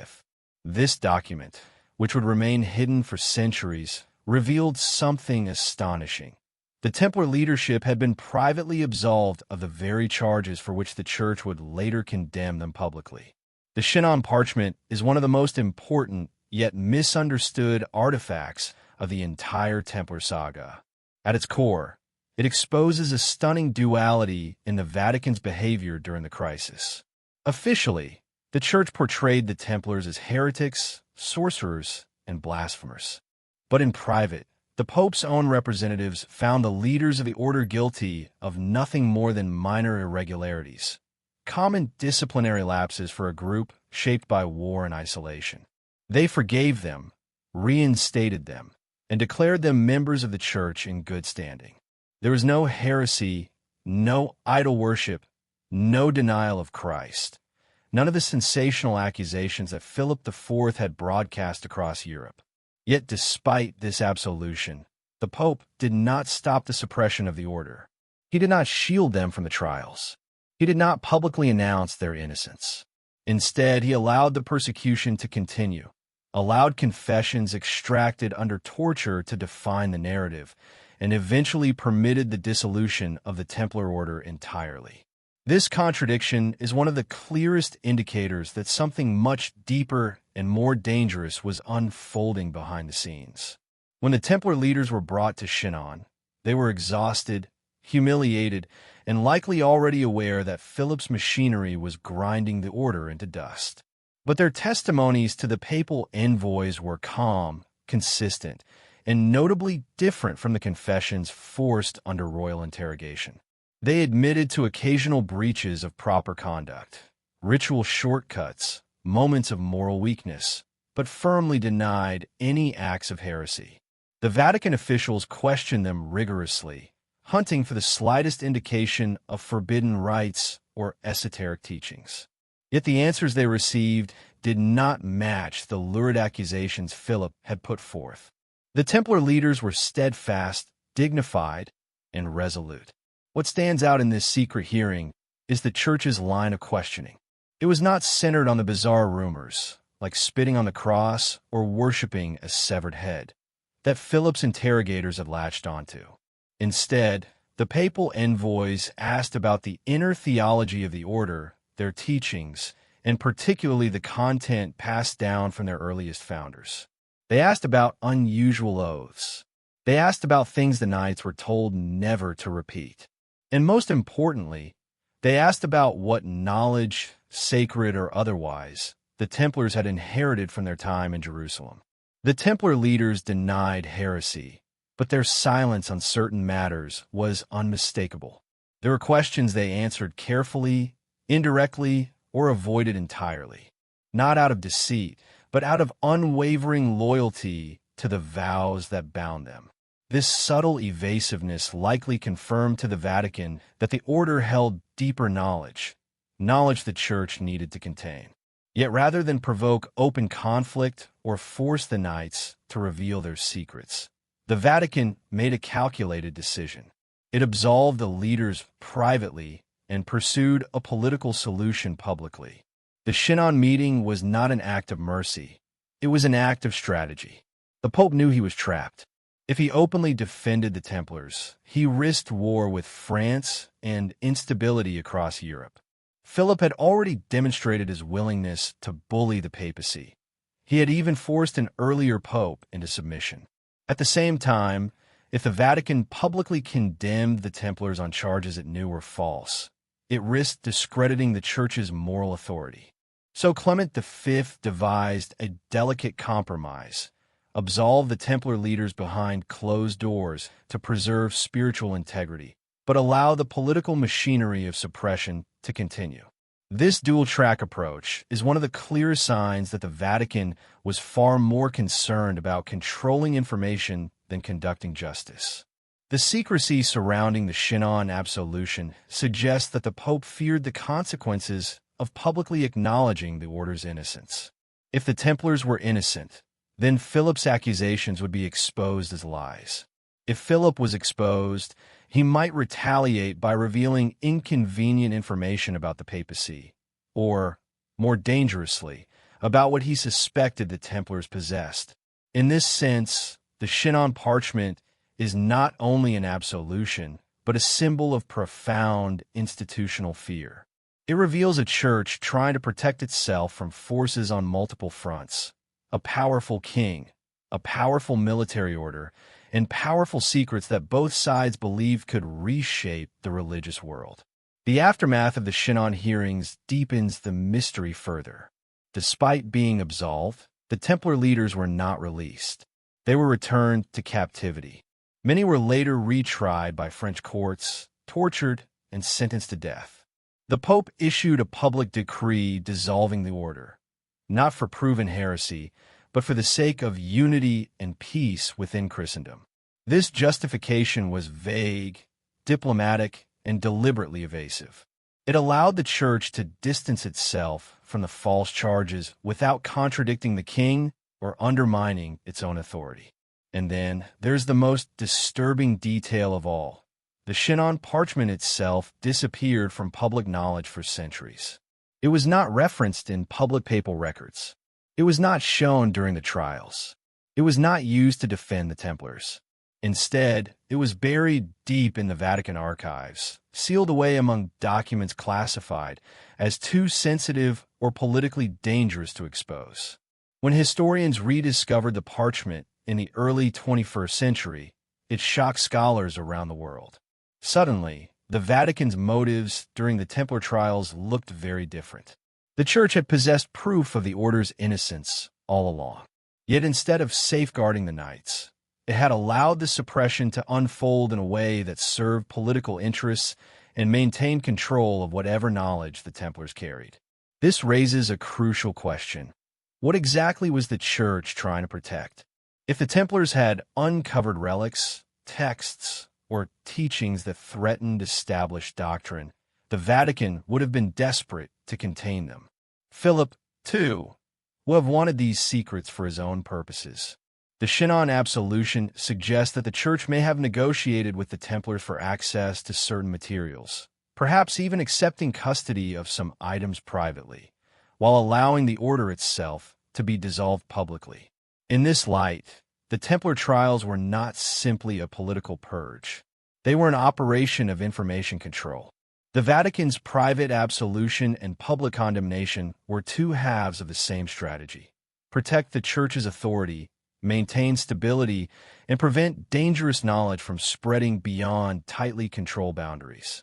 The Shinon parchment stands as a ghostly reminder of that strategy, a silent confession that the truth was never meant for public eyes, and that beneath the ruins of Solomon's temple, the Templars may indeed have found something the Church still cannot afford to reveal.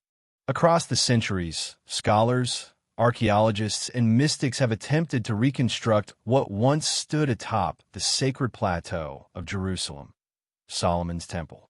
Yet despite the layers of conquest, destruction, rebuilding, and transformation, the deeper puzzle lies not above the ground but beneath it. Hidden tunnels, blocked chambers, forgotten vaults, and sealed corridors form an underground maze that has fueled speculation for generations. It was into this labyrinth of buried history that the Knights Templar ventured in the early 12th century, an access granted to almost no one else in the medieval world. What they found there, and how they interpreted the structure of the ancient temple, may be the very foundation of the mysteries that shadowed the order for centuries. To understand what the Templars might have uncovered, we must first imagine the temple as it once stood, not as the ruins familiar from modern archaeology, but as a monumental, complex structure layered with symbolism and precision. Ancient Jewish sources describe the first temple as a place filled with hidden chambers for relics, archives, and sacred objects. Josephus, the Mishnah, and the Talmud all hint at secret areas, some reserved only for priests, others sealed long before the Babylonian destruction. These accounts speak of underground passages used during sieges, vaults storing the treasures of the house of God, and concealed rooms where the Ark of the Covenant might have been hidden in times of danger. When the Templars took residence on the Temple Mount, they inherited not only a physical location, but 1,000 years of whispered legends. The structure known in their time as the Al-Aqsa Mosque was believed to stand on or near the site of Solomon's royal chambers.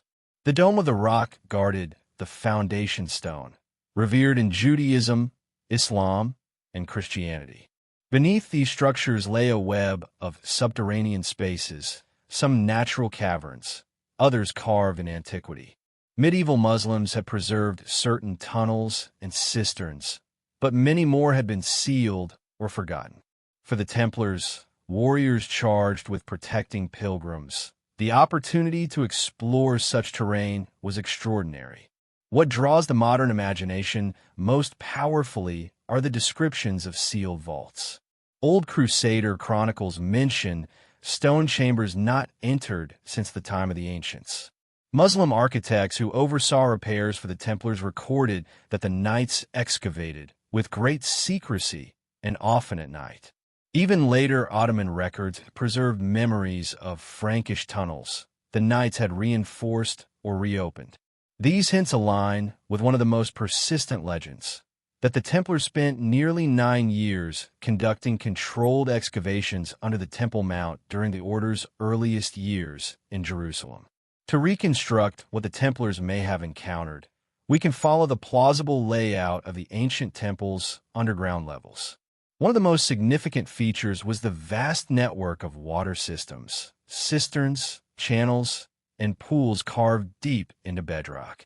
Some of these cisterns were so large they could support thousands of gallons of water, but it is the sealed ones that interest historians the most. Several underground chambers show signs of having been intentionally blocked at ancient dates, their openings filled with cut stones. These sealed vaults have been the focus of countless theories. One theory suggests that the Templars found traces of a second temple archive, documents stored during the Roman siege and forgotten after the Jewish revolt. Another theory proposes that they uncovered remnants of First Temple relics hidden for protection in the final days before the Babylonian destruction. These relics may not have been gold or treasure but scrolls, genealogical records, ritual texts, or sacred blueprints of the temple's architecture, items of immense religious significance. Archaeological surveys conducted in the 19th and 20th centuries discovered subterranean halls with features reminiscent of storage vaults. Massive ashlar stones, identical to those used in ancient temple construction, appeared in places far below the present surface. Some chambers were cut too precisely to be simple cisterns. Their symmetry, niches, and proportions resemble rooms designed for safeguarding valuable objects. A few even contain strange inscriptions, some still undeciphered. The Templars' own architectural legacy hints at what they might have learned from these explorations. Their European commanderies began displaying motifs associated with the temple's layout, geometric patterns mirroring the Holy of Holies, floor plans echoing the orientation of the temple courts, and symbolic vaults reminiscent of underground chambers. Their initiation rituals, as reconstructed from later documents, reference the place of darkness where the light was kept, a phrase interpreted by some scholars as a poetic reflection of their time beneath the sacred mount. Even more intriguing is the possibility that the Templars mapped these underground spaces. Medieval maps attributed to Templar scribes show remarkably accurate depictions of Jerusalem's topography. While the authenticity of some of these maps remains debated, their detail suggests first-hand exploration. If the Templars documented the underground chambers, these maps could have been among the documents that later vanished during the arrests in France, and possibly the very materials the Vatican sought to secure. There's also the architectural anomaly known as Solomon's Stables, a vast vaulted substructure beneath the southeastern corner of the mount. In Templar times, this colossal underground hall served as the order's main stable, housing their warhorses. But its original purpose remains mysterious. The symmetry and engineering suggest it may once have supported an outer court of the ancient temple or served as a storage area for ritual vessels. The Templars reinforced and expanded this space, perhaps to gain easier access to adjoining tunnels or chambers that branched from it. Some scholars theorize that this hall was a gateway to deeper, more secret passages, places even medieval chroniclers dared not describe openly. If we piece together these architectural clues, textual hints, and historical accounts, a compelling picture emerges. Under the Temple Mount lies a complex system of connected and sealed spaces, some dating back to the First Temple period. The Templars, granted unrestricted access by the King of Jerusalem, spent years exploring these areas, guided by old maps, oral traditions, or perhaps clues left by earlier Jewish, Greek, or Roman custodians. Over time, they may have uncovered certain relics or documents that reshaped their understanding of biblical history and sacred tradition. What remains especially intriguing is how these discoveries influenced the Templars' later behavior. Their growing independence, their fascination with specific symbols, their unusual theological hints, and their rapid accumulation of wealth all began after their time in Jerusalem. Something changed them. Something deepened their sense of purpose. And whatever that something was, it likely originated beneath the stone foundations of Solomon's Temple. For centuries, the relationship between the Vatican and the Knights Templar has been wrapped in a haze of contradiction. Part alliance, part rivalry, part silent war carried across generations. On the surface, the Church blessed the Templars, endorsed their mission, and relied on their military strength to safeguard the Holy Land. But beneath the ceremonial gestures and papal seals was a subtle tension, a quiet unease that grew as the Templars accumulated not only wealth and influence, but something far more dangerous: knowledge. And according to many historians and esoteric theorists, it was not merely earthly wealth that unsettled Rome, but the possibility that the Templars possessed sacred information capable of challenging the Church's authority at its very foundations. To understand this friction, we must begin in the early days of the order, when the Templars were young, vulnerable, and desperately in need of legitimacy. The Church extended its hand, offering protection, exemptions from local laws, and privileges other monastic orders could only dream of. Papal bulls granted the Templars freedom of movement, immunity from taxes, and the ability to operate outside the authority of bishops. The Vatican essentially created a parallel structure, one beholden only to the Pope himself. Yet with time, this arrangement evolved into something delicate and potentially volatile. The Pope had given the Templars immense freedom, but in doing so, he had created an institution powerful enough to act independently, perhaps even secretly, beyond his direct control. As the Templars grew, so did their network of fortresses, archives, and treasuries. They became bankers for kings, trusted couriers of sensitive information, and custodians of relics gathered across continents. Their commanderies acted almost like embassies, protected by papal law, yet immune to secular interference. The Church watched as the Templars grew into a global organization, with influence stretching from Jerusalem to Paris, from Portugal to England. Their independence was both a blessing and a burden, useful when the Vatican needed secrecy, but concerning when rumors began circulating that the order possessed esoteric traditions not sanctioned by Rome.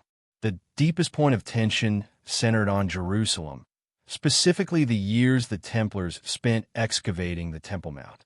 The Church expected them to protect pilgrims and defend holy sites, not to conduct subterranean explorations in the holiest, most politically sensitive location in Christendom.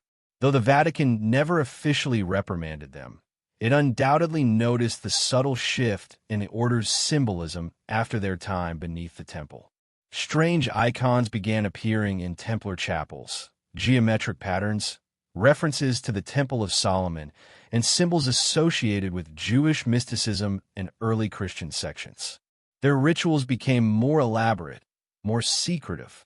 Some clergy whispered that the Templars had adopted ideas not fully aligned with mainstream Christianity, ideas that seemed older, perhaps even pre-Christian. What alarmed the Vatican most was not heresy, but the possibility that the Templars held proof of something the Church had not sanctioned. A relic capable of rewriting theology. A document showing early Christian beliefs that contradicted Church doctrine. A genealogy or lineage record with implications too explosive to acknowledge. Whether they possessed such items or not, the perception alone created unease. By the 13th century, the Templars had become the de facto military arm of the Church, yet they operated with increasing independence. With commanderies across Europe, they stored information and artifacts gathered over decades, far from the Vatican's reach. The Pope's control was spiritual, symbolic, but the Templars' power was practical, logistical, and deeply rooted in everyday life. They could mobilize armies, fund kingdoms, and move messages across borders in ways even the Church could not match. And through this network flowed whispers of what lay hidden beneath Solomon's temple. When the Holy Land fell and the Templars returned to Europe, their relationship with the Vatican shifted further. Without Jerusalem, the order had lost its original purpose. Yet instead of dissolving or declining, they remained wealthy, strategically positioned, and strangely serene, almost as if they held a deeper mission no longer tied to the Crusades. This quiet confidence unsettled many bishops. What goal could sustain the order now that its sacred duty had vanished? What secret hope or plan kept them united, disciplined, and loyal? By the late 1200s, the Vatican was facing pressures of its own. Kings were challenging its authority, rival orders like the Hospitallers were rising, and internal reforms demanded tighter control over monastic communities. In such a climate, the Templars' independence became increasingly problematic. They were too rich, too mysterious, and too difficult to regulate. And then a thought began to crystallize within the highest levels of the Church. Perhaps the Templars held something that should rightfully belong to the Vatican, something taken from Jerusalem and brought into Europe under the cover of darkness. When Philip IV of France moved against the Templars, the Vatican's reactions were complex. Pope Clement V hesitated, resisted, negotiated, but ultimately capitulated. Why? Because the Church itself had to consider a dangerous possibility. If the Templars truly possessed relics, documents, or information capable of challenging established doctrine, allowing the order to survive could be catastrophic for Rome's spiritual authority. Some historians argue that the Vatican's cooperation with Philip was a pragmatic act, a way to secure sensitive materials before they disappeared forever. Indeed, the Vatican's archives contain sealed sections, known to hold documents from the Templar trials, some still inaccessible to scholars. Whether they also contain items seized from Templar treasuries remains unknown, but the timing of certain archive expansions is suspicious. Shortly after the suppression of the order, new vaults were built. Inventories were made. And then, silence. The Vatican never fully explained what, if anything, it retrieved from the Templars. But what it did do speaks volumes. It erased the order publicly, while quietly preserving certain documents. It distanced itself from their legacy, while maintaining tight control over narratives involving Jerusalem and the Temple. And it made sure that discussions around relics, secret traditions, or alternate histories remained fringe topics, far from mainstream theological discourse. Today, this shadowy relationship remains one of the most intriguing aspects of Templar history. The Church that once blessed the order now distances itself from their mysteries. The Templars who once fought for the Pope are now icons of suppressed knowledge, hidden truths, and forbidden discoveries. Between them lies a silence that has lasted centuries, one that suggests not only conflict, but mutual understanding of a truth too dangerous to release. For in that silence, many believe, lies the intersection where sacred relics, ancient secrets, and political power converged, where the Vatican and the Templars confronted not each other, but the legacy of Solomon's temple itself. Across the breadth of Europe, as the Templar order suddenly collapsed under the weight of accusations and political ambition, something strange occurred, something few historians can explain with the usual tools of analysis. In the days before the arrests began, key Templar commanderies were quietly emptied. Vaults that once held gold, relics, and documents were found abandoned.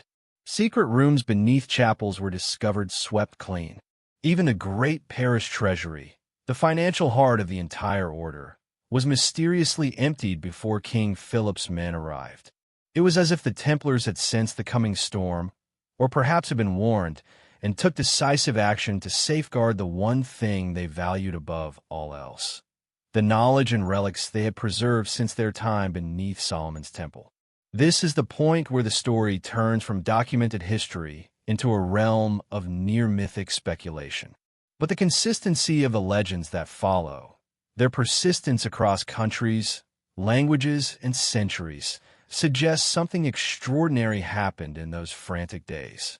What the Templars carried away, where they hid it, and who protected it afterward forms one of the greatest unresolved mysteries in Western history.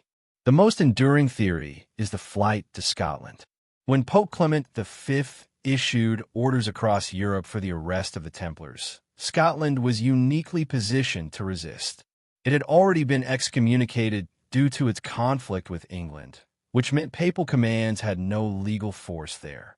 And Scotland's ruler, Robert the Bruce, was desperate for allies and skilled warriors who could tip the balance of the wars of independence.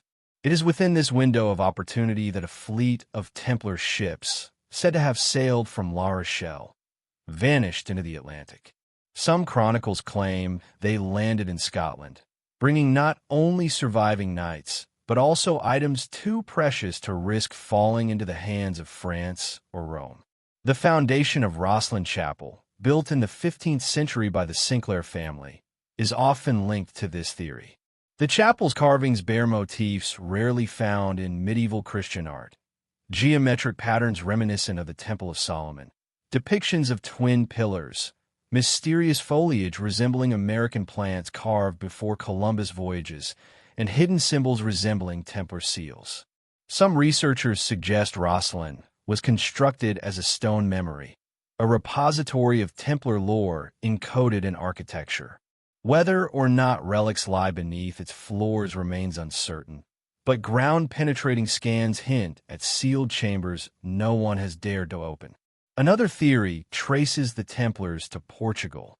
Unlike France, Portugal's monarchy did not betray the order. Instead, the king simply renamed it. The Templars became the Order of Christ, unchanged in structure, members, or mission, merely operating under a new title that shielded them from papal suppression. This order later sponsored the great voyages of discovery, including those of Prince Henry the Navigator. Some historians speculate that Templar maps, perhaps even maps derived from knowledge uncovered beneath Jerusalem, played a role in these expeditions. If they carried documents from the Temple Mount, perhaps detailing ancient trade routes or forgotten lands, it could explain the almost preternatural accuracy of early Portuguese navigation. Spain offers yet another possible refuge. The Reconquista created vast frontiers where Templar knights could blend into local military orders.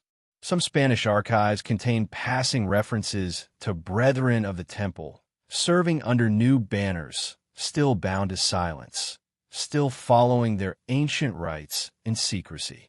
In a frontier shaped by crusades, mysteries could be buried beneath the shifting sands of war and time.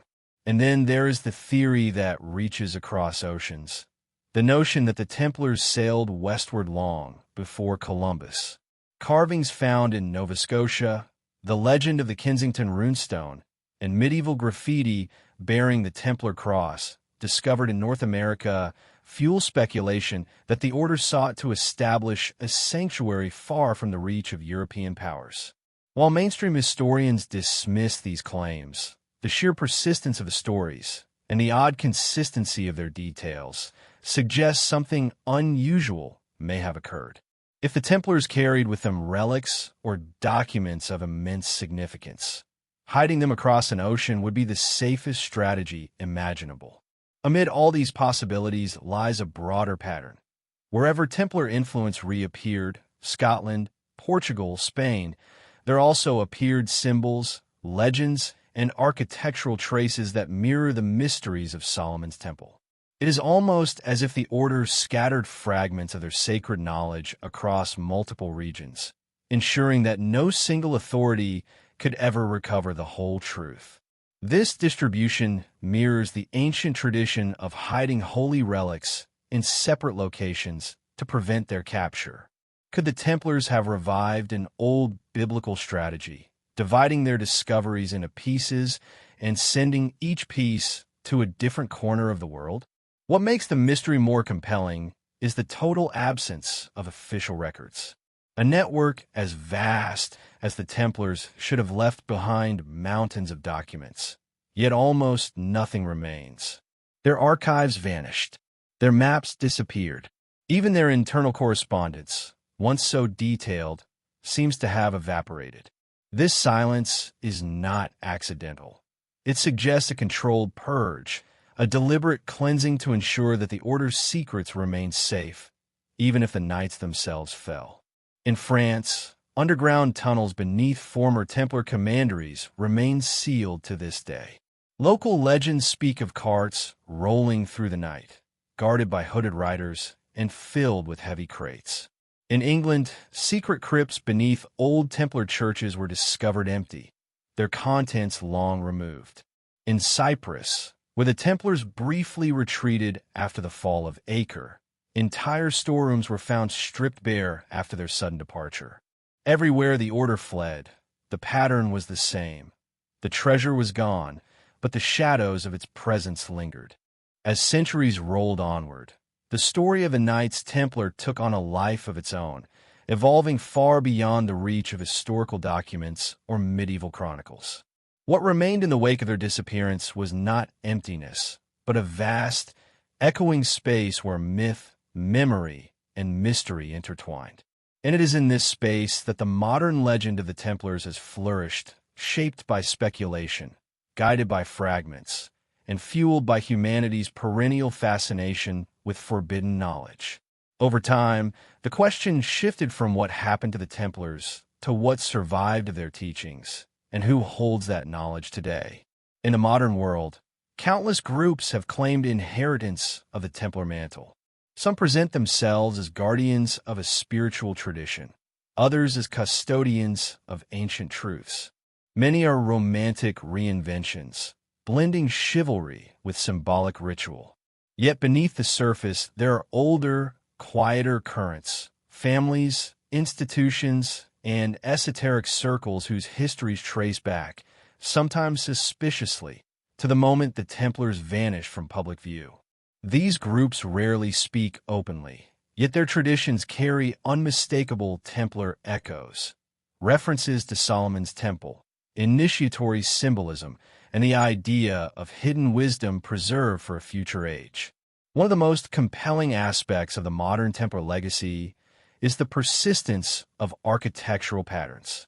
Across Europe, new churches, chapels, and even civic buildings constructed centuries after the Order's fall bear designs remarkably similar to known Templar sites. Circular chambers reminiscent of the Church of the Holy Sepulchre, altars aligned with ancient Jerusalem, and vaults deliberately echoing the proportions of the Temple of Solomon all appear in places with no official Templar connection. Some architects claimed inspiration from scripture or tradition, but the similarity runs deeper than coincidence. It suggests that the memory of Templar architecture survived not only through stone, but through teaching. Then there is the matter of symbols. The Templar cross, once an emblem of military devotion, has reappeared in secret societies, fraternal organizations, and heraldry across Europe and the Americas. The twin pillars, Jachin and Boaz, found etched into Rosslyn Chapel and reproduced in later esoteric traditions, echo the Templars' fascination with the temple's foundational structures. Even the image of the two riders on one horse, a classic Templar seal, has resurfaced in organizations that claim moral or spiritual descent from the order. Whether these connections are genuine or symbolic reinterpretations, they speak to a deeper truth. The Templars became more than an order. They became an idea. The Vatican, too, plays an unavoidable role in this modern narrative. Though centuries have passed since the dissolution of the order, the Church still guards certain Templar documents in restricted sections of its archives. Every so often, a new batch of records is released, trial transcripts, correspondence, administrative notes, but the most sensitive materials remain sealed. The Vatican insists these archives contain nothing groundbreaking, yet its reluctance to fully open them only fuels speculation. And there is something undeniably peculiar about the timing of archival construction and reorganization throughout history, often coinciding with moments when Templar studies intensified. Meanwhile, modern archaeologists working around the Temple Mount continue to uncover anomalies, blocked tunnels, sealed stone chambers, carved passages leading nowhere, and ancient layers whose purpose remains uncertain. Each discovery reignites theories about what the Templars may have found.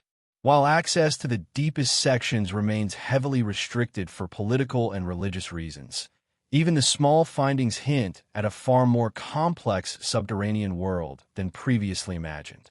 If even partial remnants of the ancient temple's hidden architecture survive, they lend credibility to the idea that the Templars could have accessed something unique, something later generations have tried to replicate or preserve in secret. In recent decades, scholars and enthusiasts alike have tried to piece together the Templar puzzle from scattered fragments. Historical records, architecture, symbolism, folklore, and secrets guarded within certain noble families. Some researchers argue that the Templar legacy is coded not in relics, but in ideas, a blend of early Christian mysticism, ancient Jewish tradition, and esoteric interpretations of Scripture. If the Templars truly recovered ancient teachings beneath the Temple Mount, those teachings may have been transmitted in symbolic form rather than physical manuscripts.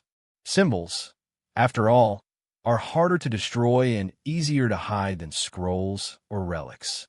Others propose a more tangible possibility, that relics or documents still exist somewhere, sealed away in private vaults or hidden locations across Europe. Several families, Sinclair in Scotland, Braganza in Portugal, Alvarez in Spain, have long been associated with Templar lore. Their estates contain sealed rooms, unexplored tunnels, and artifacts that some believe hold clues to the Order's final actions. Whether these connections reflect genuine history or centuries of legend-making is uncertain. Yet the consistency of the stories surrounding them cannot be ignored. In the modern era, the Templar story stretches even further. Popular culture, literature, and alternative history movements have taken the Order's mystery and amplified it. Books, films, and documentaries have kept the Templars alive in collective imagination, often portraying them as guardians of the Holy Grail, protectors of Christ's bloodline, or keepers of ancient esoteric knowledge. These interpretations, while speculative, point to a broader cultural truth.